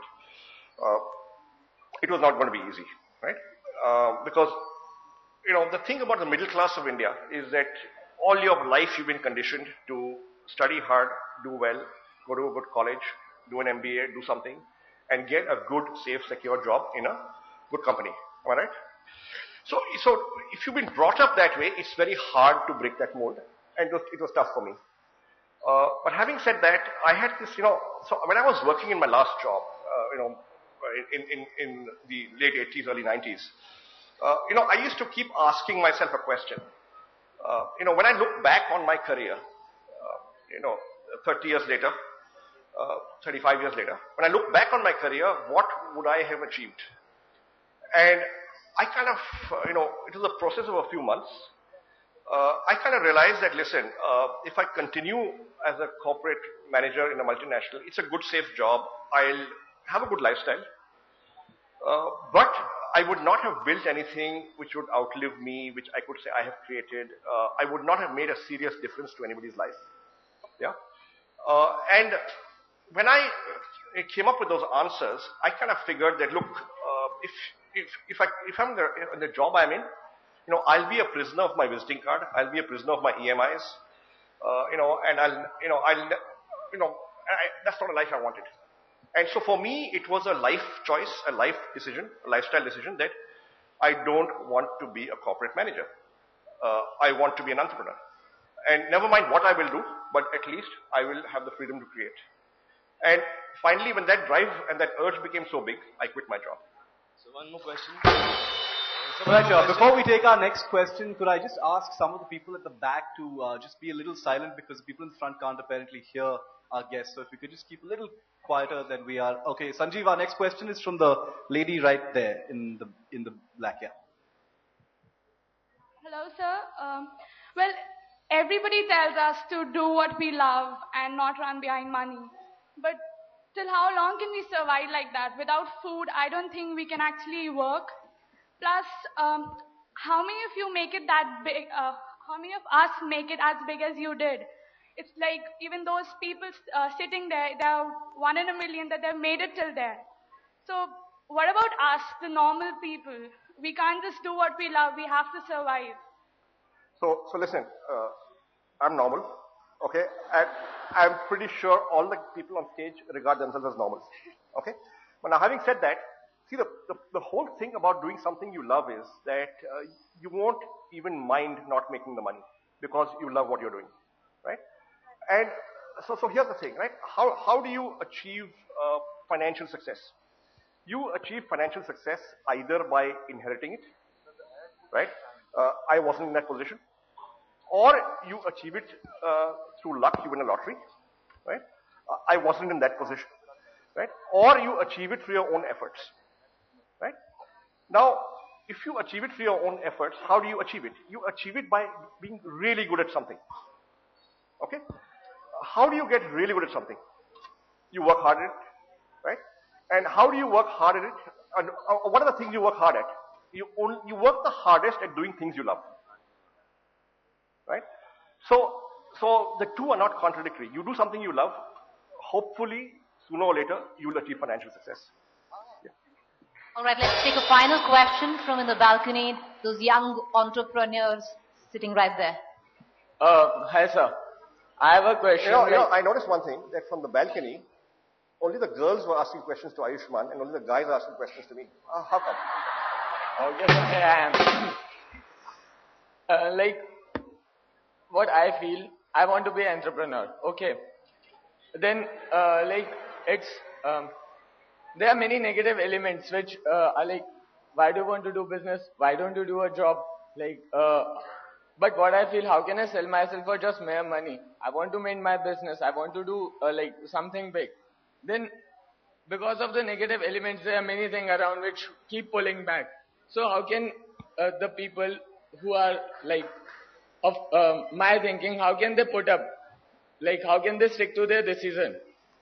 No, so I think it's about the strength of your inner drive, but I'll tell you something. Those of us who are still studying, I think it's a good idea to get a few years of work experience before we start something, simply because that gives you a good reality check that tells you how markets work, how customers think, how organizations work. And when you start your business, you have a better reality check. And you're more sure of yourself. So if you're studying, sir, my advice to you would be perhaps you want to think of getting some work experience before you start your own business. You will find your way. We all find our way. Thank you, sir. Sanjeev, I'd like to take the final question.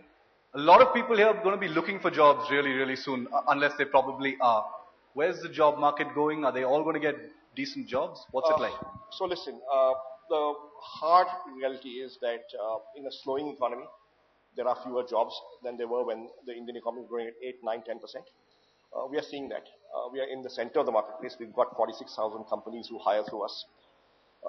Almost anybody in India hires through us, so we know the market. But having said that, for good people, there will always be jobs available. It's just that you may have to work a little harder trying to find them. Those of us who are in first year, second year, or even third year, I would recommend you do summer internships, do projects in those kind of organizations where you A, believe you'd like to work finally, and B, where you know they hire people with your kind of background. Because in general, companies more and more are going to be hiring people whom they have observed and known for a while, and an internship is the best way to impress your prospective employer. Having said that, I'm pretty sure that those of us who work hard enough and who try hard enough will get a job. And let's face it, it's not the end of the road. The economy will bounce back. It might take a year, it might take 2 years, but it will come back. Yeah. Thank you. But Sanjeev, how long is the slump actually going to last? I mean, it's a broad question, but everybody wants to know that. I mean, the most honest answer I can give to that question is I don't know. Okay, but having said that, I do believe that if you leave aside some of the government, the government's own revenue and expenditure account, you leave aside the fiscal problems, I think the Indian economy is not in such terrible shape. And if the government were to be able to get its act together on the fisc, I think you'll see a recovery soon. But having said that, with elections looming, with populist pressures, I'm not sure whether that fisc is going to become under control very, very soon. Yeah. Thank you. Let's switch gears now from the corporate field to the world of arts, and I take this opportunity to invite our next and final guest. A big hand, ladies and gentlemen.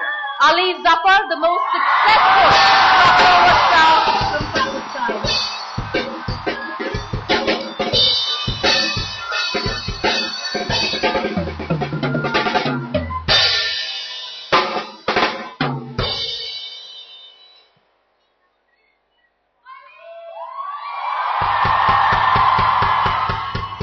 Ali, can I, right there.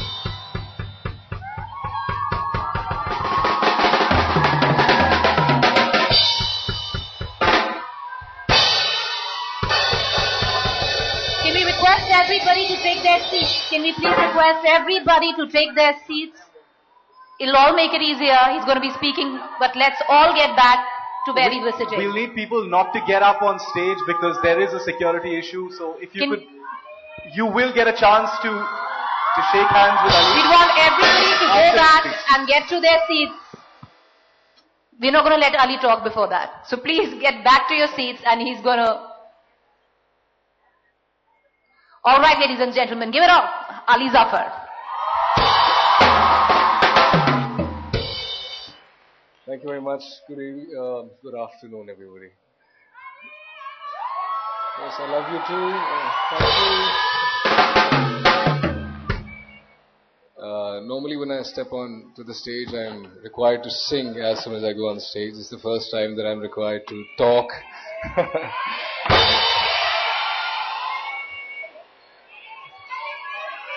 I knew this was going to happen. I never get to talk.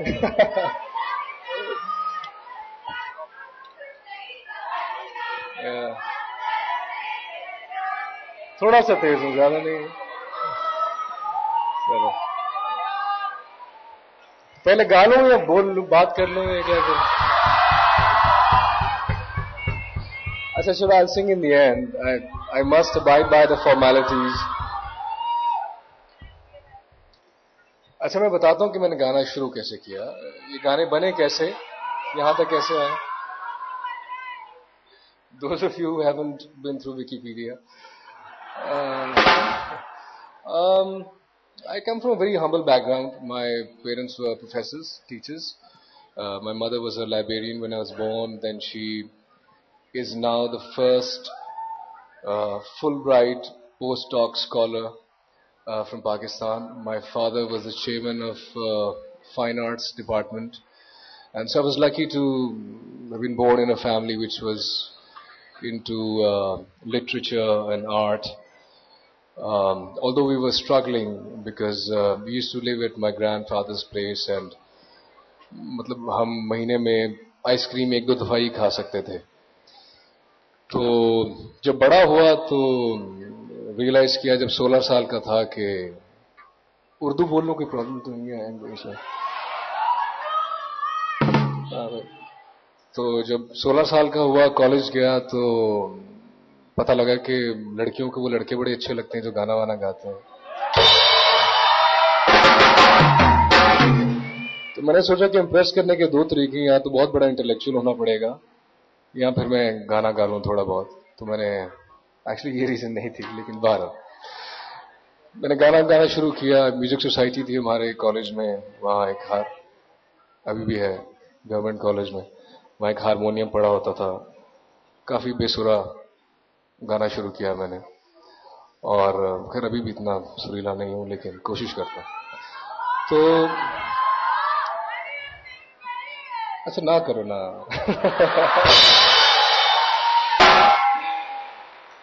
अच्छा, वहां से चलते चलते अब problem ये थी कि जब आप गाना शुरू करते हैं तो पाकिस्तानी म्यूजिक सीन बहुत थ्राइविंग था. तो अब म्यूजिक एल्बम बनाने के लिए, गाना बनाने के लिए पैसे चाहिए होते हैं, फिर म्यूजिक वीडियोस बनाने के लिए. तो मेरे पास उतने थे नहीं. तो 18 साल की उम्र से मैंने एक होटल लॉबी, वो एक 5 स्टार होटल था, वहां पे जाके लोगों की तस्वीरें बनाता था, sketches, 20 minute 20 minute sketches, portraits. And the first day I went on to the job, actually 3 extremely beautiful girls came, and I earned about 1,500 rupees that first day. I said, this is the best job in the world. So I started making portraits. The first month I made about 25,000 rupees, which was a lot for us. And I got myself a keyboard, Yamaha PSR 620. I'll take money for this branding sponsorship. But anyway, so उस पे मैंने अपने गाने sequence करने शुरू किए. I think पहला गाना जो मैंने किया था वो था चिंगारी कोई भड़क. मुझे दुखी गानों का बड़ा शौक था. तो फिर वो बना. फिर आहिस्ता आहिस्ता मैंने अपने पहले गाने पे काम करना शुरू किया, और वो था छन्नों की आंख. छन्नों की आंख में. एनीवे, वो गाने पे मैंने कोई 3-4 साल मेहनत की. उसको मैं डिफरेंट प्रोड्यूसर्स के पास गया. कई लोगों ने मुझे ठगा भी, मुझसे पैसे लेके गाना नहीं बनाया. डिफरेंट एक्सपीरियंसेस हुए. और बहरहाल that was a very tough phase in my life when I would be calling directors and producers, and they wouldn't respond, and record labels, and nobody would respond. And I see a lot of kids, I meet a lot of kids actually nowadays जो कि शायद उसी जगह पे होते हैं कि हम गाना चाहते हैं, हम क्या करें. तो मुझे बड़ा फील होता है कि आई विश कि क्योंकि इंडिया में तो अभी बहुत ज्यादा हो गया है, टैलेंट हंटिंग, अपॉर्चुनिटीज बहुत ज्यादा है. लेकिन पाकिस्तान में अनफॉर्चुनेटली कुछ इंस्टीट्यूशनलाइज या कुछ बहुत सॉलिड इस तरह के एवेन्यूज नहीं है कि आप जाके कहाँ पे जाके कैसे करें. एनीवे, सो वी तो उस दौरान फिर गाना बनाया. छन्नो जब रिलीज हुआ ईद के दिन, तो मुझे याद है कि बस वो रातों रात जिंदगी बदल गई. वो गाना इतना बड़ा हिट हो गया. फिर मुझे शोज की कॉल्स आने शुरू हुई, और कितना लेता है शो का. मैंने कहा कि पता नहीं कितना लेना चाहिए, क्या करूं. So that was a period जब I didn't know how to move on with it. So I asked my best friend to become my manager. Then that's how it started. And then उसके बाद एक next video थी, चल दिल मेरे छोड़िए फिर ये दुनिया झूठी लोग लुटेरे. So that was the next one.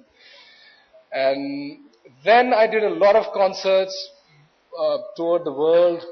In fact एक दफा मैंने पाकिस्तान लाहौर में 3 दिन में 11 कॉन्सर्ट्स किए. तो डेथ होगी मेरी. ये क्या सीन है. So it used to be extremely tiring. And then the second album came, which was सुन रे दुनिया तेरे संग दुनिया. So वो यहाँ रिलीज हुई. अब जब ये दोनों एल्बम्स हो गई, so there's a very strange thing that happened. So one day, I was in Norway performing in front of a crowd of, I think, 50,000-60,000 people. And on stage, I felt a little bored on stage. I don't know why. Because I thought that I've done this so many times. I go onto the stage, I know that this is how the song's going to start. उसके बाद ये गाना आएगा, इस गाने पे ऐसे ऐसे करना है, इस पे ऐसे करना है. तो वो मुझे लगा कि now I need to do something more. And I need to experience something different. Because I never prioritized making money or minting money. I just prioritized making dreams for myself.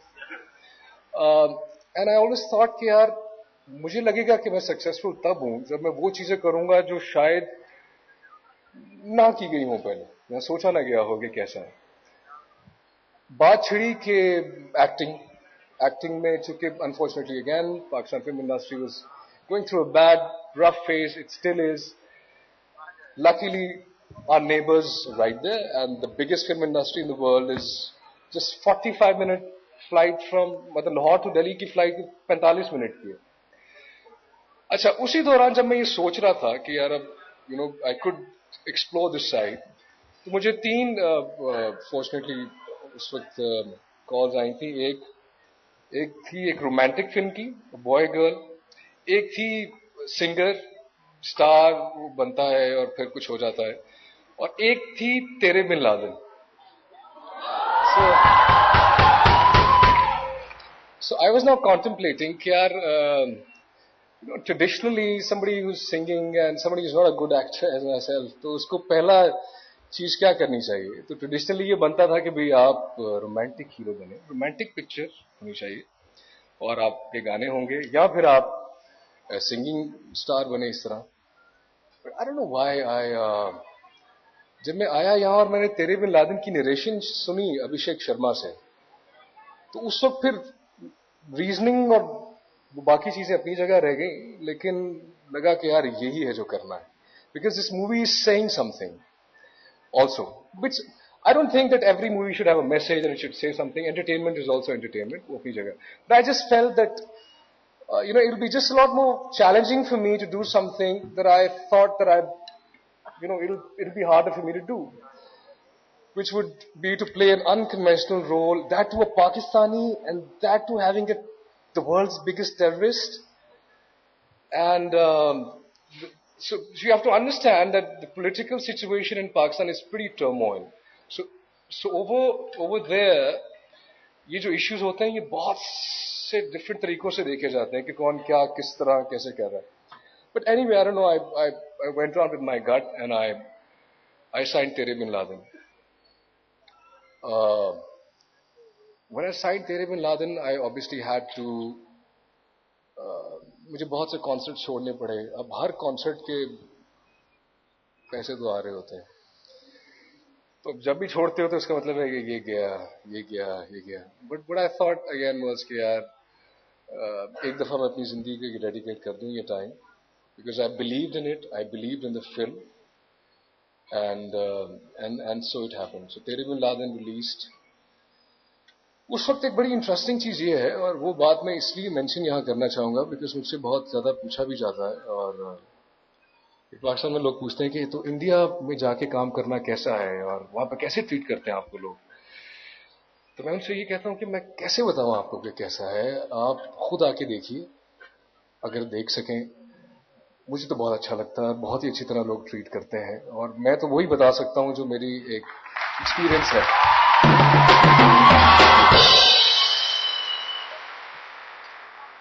लेकिन मैं उनके क्वेश्चन को भी blame नहीं करता, क्योंकि मुझे लगता है कि वो क्वेश्चन भी ऑथेंटिक है, बिकॉज लोगों को मिलने का मौका बहुत कम दिया गया है.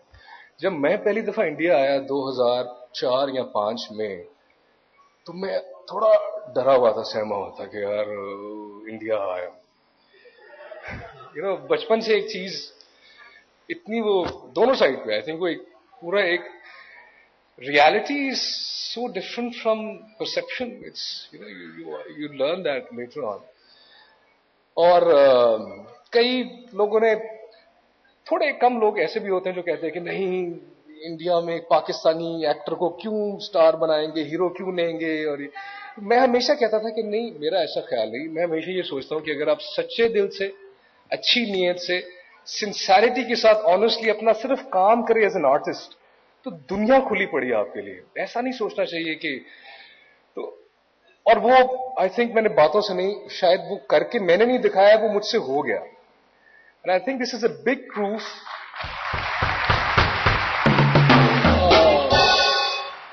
इन दिस रिगार्ड के जहां ये चीजें आती हैं वहां पे ये कुछ मामलात और हैं. जो कुछ हम ज्यादातर पढ़ते हैं या देखते हैं, उससे बियॉन्ड भी बहुत चीजें हैं सोचने के लिए, जिस पे सोचना चाहिए आप लोगों को. पास्ट के बैगेजेस हैं और रहेंगे, लेकिन हम कभी आगे नहीं बढ़ सकते जब तक हम उनके वजन को इस तरह संभालें कि कि जो बहुत जिसमें हमारे बॉडी का बैलेंस रहे. तो आप लोग नई जनरेशन है, आप लोग यूथ हैं, अगले 30-40 साल आप लोगों ने डिफाइन करने हैं. और मेरा जो बच्चा है वो 2.5 साल का है अभी, अजान.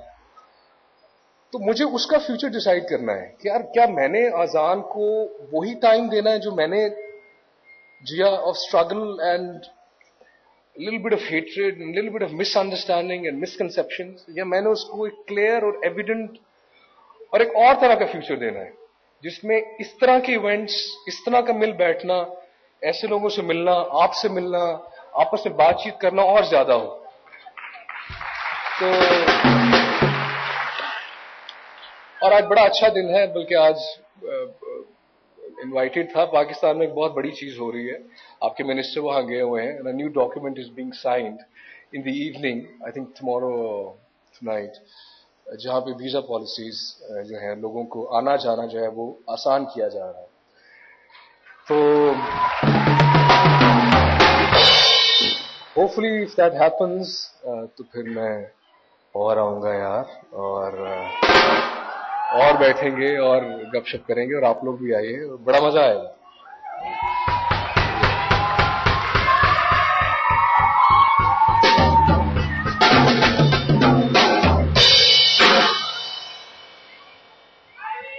अच्छा जी, questions? All right, we throw the floor open for questions. We'll come to you if you go back to your seat. Can we get somebody right there? Can we get that gentleman in the brown t-shirt? We need you to stay in your seats, We please. need you to stay in your seats, yeah. Good afternoon, sir. Janab. I'm Amitanshu, and I'm really glad to meet you here. It's a wonderful experience with you right in front of me. Thank you. And I always saw your performance on Coke Studio, and I simply loved it. I would really want to know how it happened. The Coke Studio performance, see Ruhail Hayat, अगर आपने Vital Signs के पुराने गाने सुने हो तो Ruhail Hayat was one of the producers. So he came up with this concept that, let's reinvent your old songs. ना सिर्फ मेरे बल्कि डिफरेंट जो आर्टिस्ट हैं जो उनके हिट गाने उनको रीइन्वेंट करते हैं, और जिस तरह आप एक लाइव अनप्लग्ड सेशन होता है वैसा करते हैं.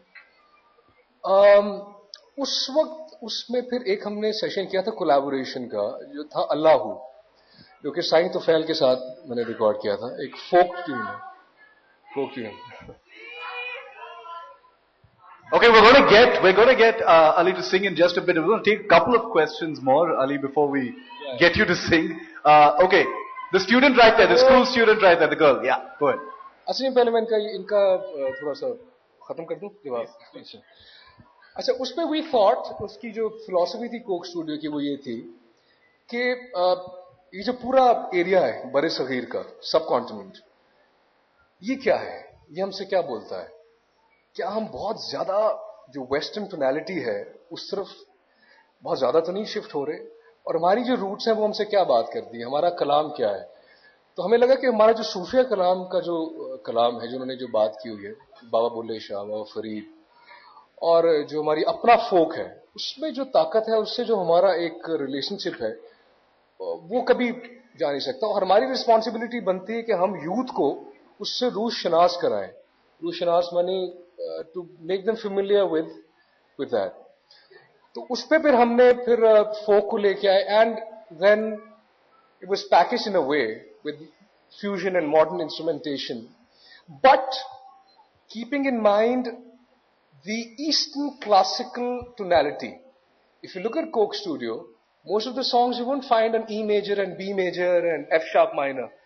So they've been tuned some of them are tuned to the Eastern Shrutis, which is a knowledge which is very deep rooted, it's amazing, and it's kind of on the back burner. So if you go into that, if you're a music student, you'll realize how the power that the music has to affect you subconsciously we're kind of losing out on that, and the intention was to bring that back, and we were kind of successful, I think, in doing that in our own little humble way.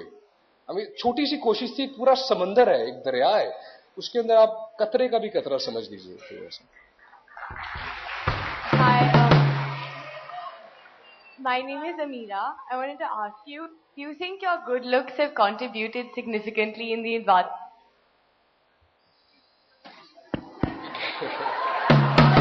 Do you think your good looks contributed significantly to the advancement of your career? As much as this microphone has contributed to the advancement of your question.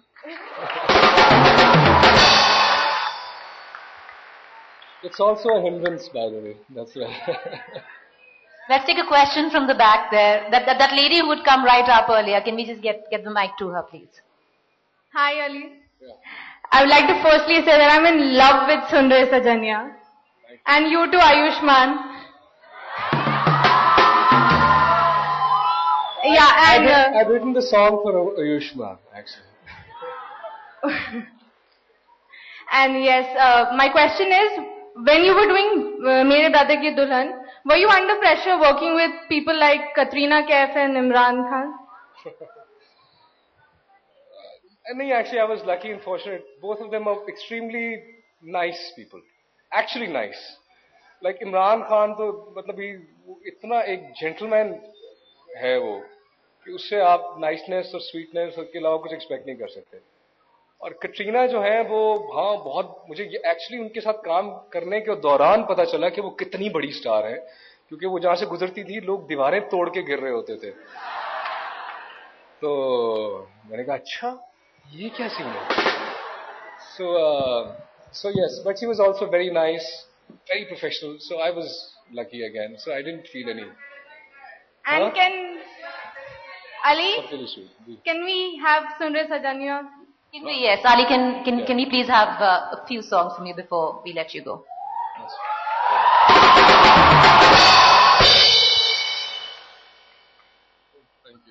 Thank you. Hello, checks. हमारे जब भी concert करने आते थे college में तो ये होता था test hello test check check check.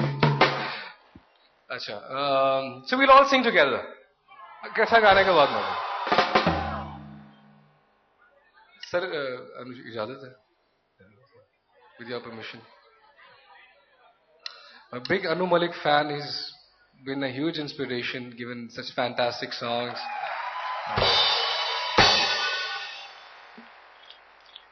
And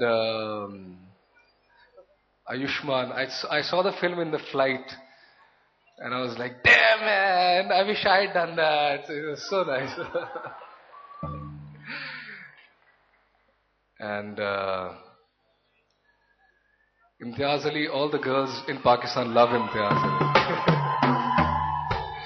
So anyway, this is Sundar Sajanya.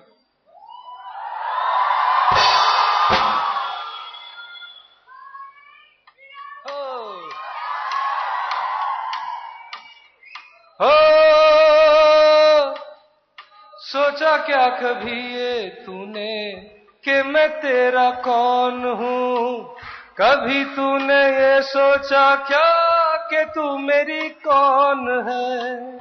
मेरी दुनिया में तेरी तस्वीरें हैं बनी, तेरी दुनिया में मेरी कभी भी ना थी कमी. खुद को बचाए रे हमसे छुपाए रे, ऐसा करना बेकार है. जिया नहीं जाए रे तेरे बिन हाय रे, तुमसे ही हमको सुनने सजनिया, तेरी संग दुनिया ऐसे जैसे हर बहार है. जिया नहीं जाए रे तेरे बिन हाय रे, तुमसे ही हमको प्यार है. Thank you.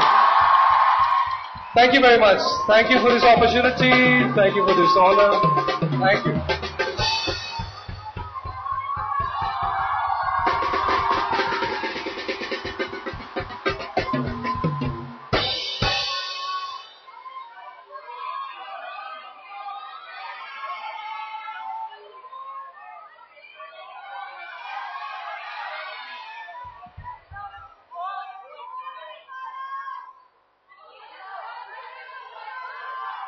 अच्छा, okay.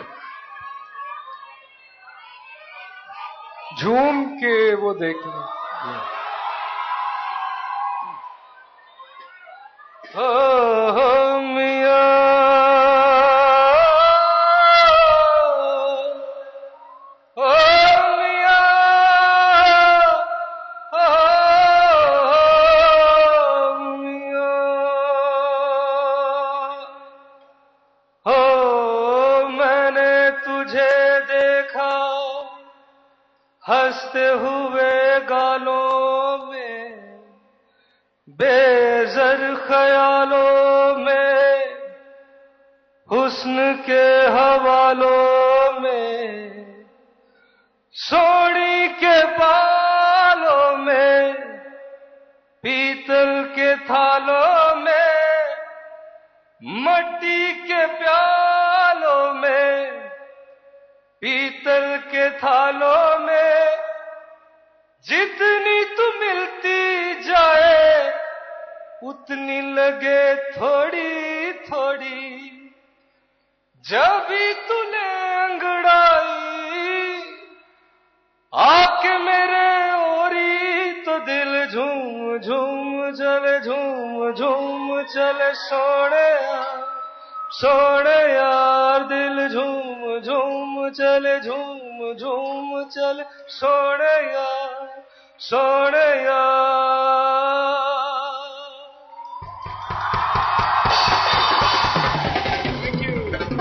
Thank you very much. Thank you. Thank you.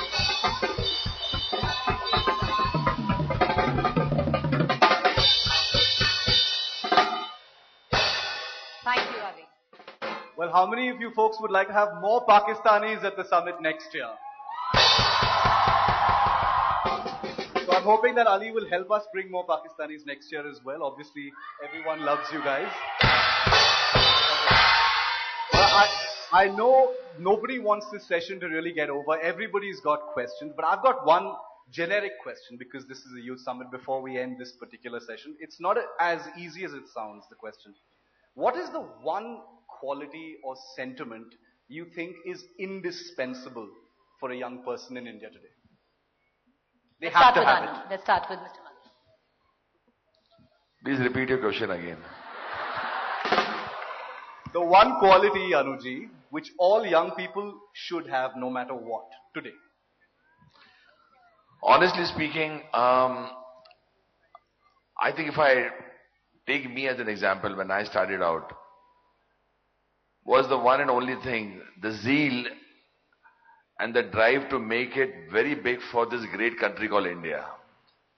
According to me, when I started out as a composer, I remember one thing only, that I want to make my country very proud, and for that I'm ready to do anything. If it starts, I mean, in every sector. I was just hearing the gentleman from Naukri.com and I was telling Imtiaz bhai, many of the people here were talking and I wanted them to listen because nuggets were coming out of his mouth. There are some people who are hearing him. I mean, when you see a celebrity coming and you jump, start and go mad when you see Malik or Ayushmann, and when you see Ali Zafar, Imtiaz bhai, oh. But when this gentleman came, I found some people talking. I wanted to listen because I used to listen. When I was young, I used to listen. I'm still a very curious person. If I have become Malik, it's only because I learned a lot from my father, learned a lot from Shankar Jaishan, R.D. Burman, Lataji, Ashaji. I used to stand as a small boy of 8-year or 9-year-old and listen to R.D. Burman. Listen, because I used to wonder how they became great. Today I was listening to him and wondering what he was saying and how he made it. And everyone has a story to tell. So all I want to say, you guys, just remember one thing. India has just started. India is the best country in the world and you guys are going to make it. You are the one. And just listen and see where you go. I was listening to every speaker from Masaba to Imtiaz bhai to Ali to Sanjeev bhai and to Ayushmann. And Ayushmann spoke the Hindi poetry. It was fantastic and I really fell in love with his thought and about the Makhote thought. It made me feel that I've still got a long way to go and I just learned one thing. I know that I don't know. मुझे कुछ नहीं आता है. I've still got a lot to learn. After achieving so much as you'll feel, I still feel I've got to achieve. So listen, and this is one thing we all should have. Listen and you'll go far. Masaba, I think one quality that the youth should have is, I think you need guts more than anything. You need to be fearless and you need to just drop your guard and do what your instinct and your gut feeling tells you to. Stop, there's no guaranteed rule book to success or to making it big. But if you believe in yourself and if you believe in what your heart says and if you're fearless to follow it, then there's no stopping you.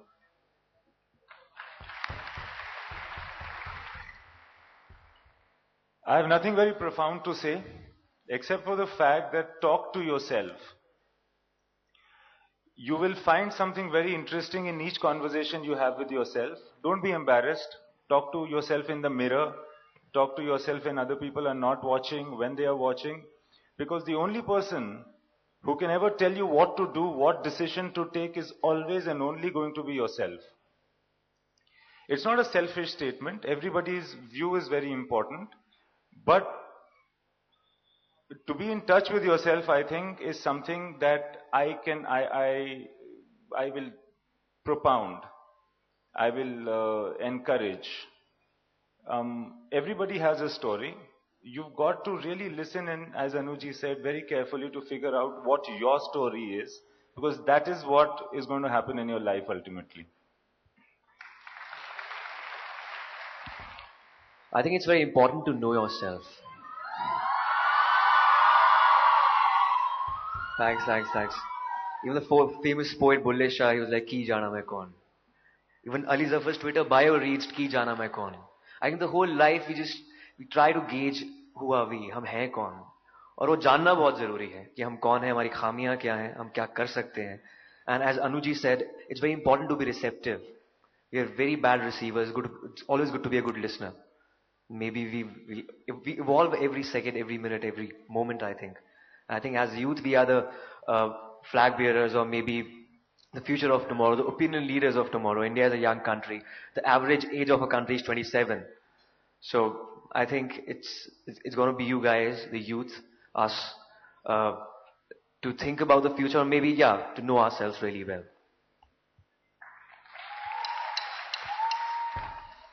I would say two things, optimism and self-belief. I think it's a great time to be young in India. I wish I was 20 years old again. I think the next 20 years of your lives are going to be really crucial. And so focus and work hard, be clear of your goals. So optimism and self-belief is what I'd say.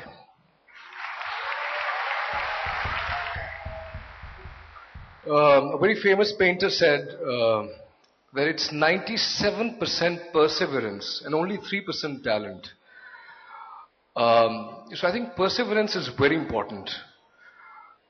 दूसरी चीज ये, I feel, to dream big, because you'll always find people and you'll always find institutions and there are various things which are making you believe that you cannot achieve something that you may have dreamed of. But I believe whatever you can dream of, you can achieve. You just have to dream big. You just have to be more imaginative. You have to make the choice कि आपकी priorities क्या है. Is making money your priority? Is making money and being remembered forever your priority? Is making money and being remembered and making a difference your priority? So prioritize कि आप, जैसे आयुष्मान ने कहा कि आप कौन हैं, आप क्या become aware of who you are. जितनी जल्दी जिंदगी में आपको वो एहसास हो जाएगा कि आप कौन हैं, उतना बेहतर रहेगा मेरे ख्याल. Ladies and gentlemen, a big hand for our speakers. We request our esteemed panel to stay on for just a bit. May I please call upon Ms. Rekha Puri, Chairperson, Vasant Valley School, to present a token of appreciation to our esteemed panel.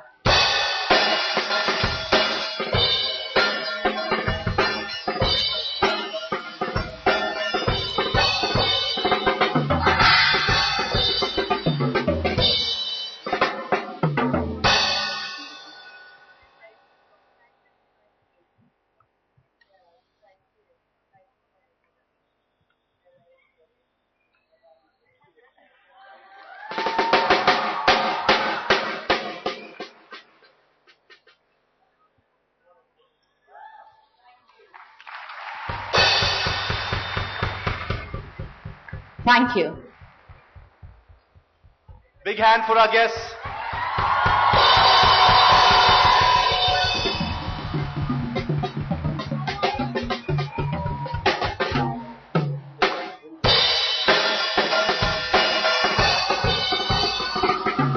Well, how many of you folks would like to have more Pakistanis at the summit next year? So I'm hoping that Ali will help us bring more Pakistanis next year as well. Obviously, everyone loves you guys. Well, I know nobody wants this session to really get over. Everybody's got questions, but I've got one generic question because this is a youth summit before we end this particular session. It's not as easy as it sounds, the question. What is the one quality or sentiment you think is indispensable for a young person in India today? They have to have it. Let's start with Mr. Malik. Please repeat your question again. The one quality, Anuji, which all young people should have no matter what today. Honestly speaking, I think if I take me as an example, when I started out, was the one and only thing, the zeal and the drive to make it very big for this great country called India. According to me, when I started out as a composer, I remember one thing only, that I want to make my country very proud, and for that I'm ready to do anything. If it starts, in every sector. I was just hearing the gentleman from Naukri.com and I was telling Imtiaz bhai, many of the people here were talking. And I wanted them to listen because nuggets were coming out of his mouth. There are some people who are hearing him. When you see a celebrity coming and you jump, start and go mad when you see Malik or Ayushmann, and when you see Ali Zafar, Imtiaz bhai, But when this gentleman came, I found some people talking. I wanted to listen because I used to listen. When I was young, I used to listen. I'm still a very curious person.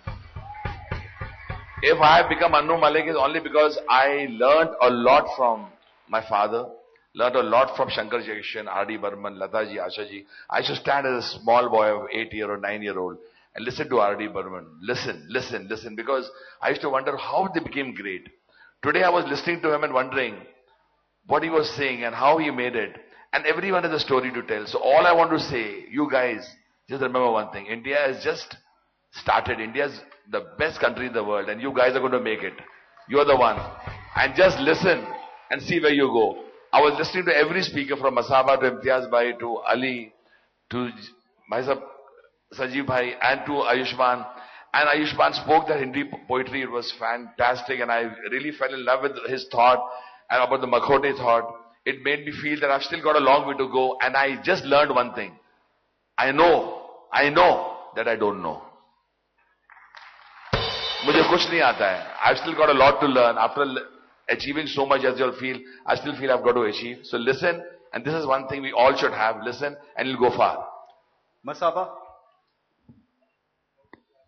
I think one quality that the youth should have is, I think you need guts more than anything. You need to be fearless and you need to just drop your guard and do what your instinct and your gut feeling tells you to. Stop, there's no guaranteed rule book to success or to making it big. But if you believe in yourself and if you believe in what your heart says and if you're fearless to follow it, then there's no stopping you.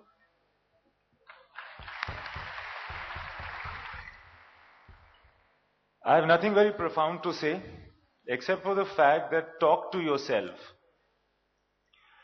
You will find something very interesting in each conversation you have with yourself. Don't be embarrassed. Talk to yourself in the mirror. Talk to yourself when other people are not watching, when they are watching. Because the only person who can ever tell you what to do, what decision to take is always and only going to be yourself. It's not a selfish statement. Everybody's view is very important. But to be in touch with yourself, I think, is something that I will propound. I will encourage. Everybody has a story.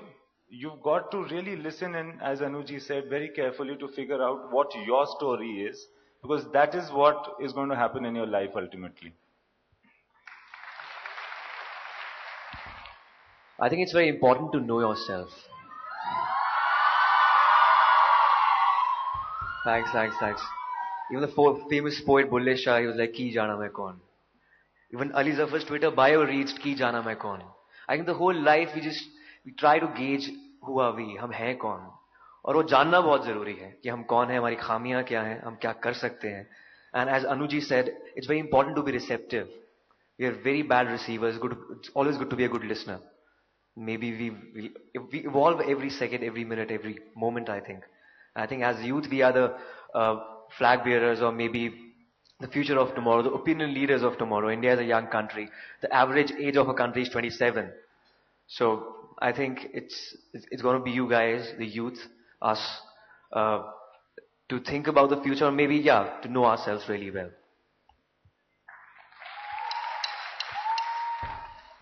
I would say two things, optimism and self-belief. I think it's a great time to be young in India. I wish I was 20 years old again.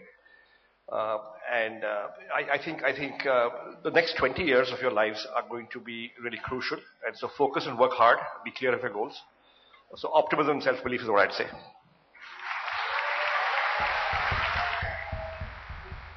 A very famous painter said that it's 97% perseverance and only 3% talent.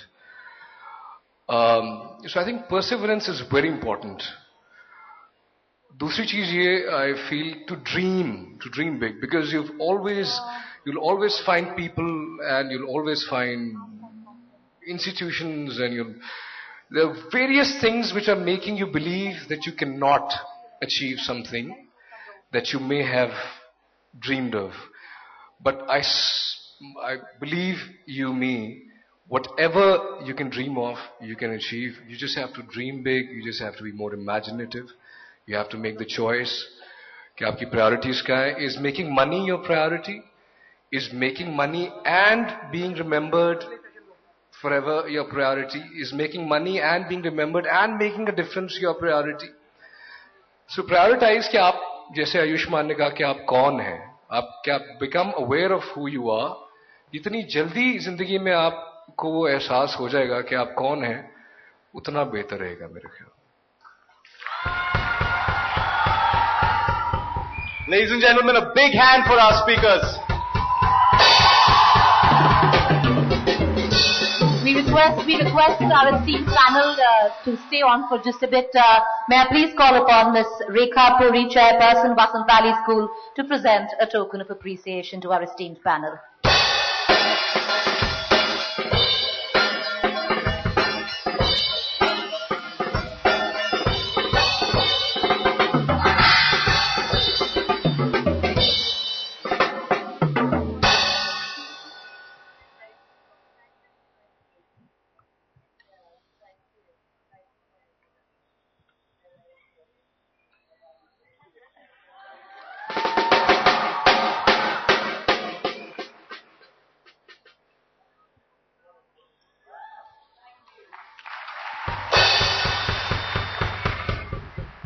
Thank you. Big hand for our guests.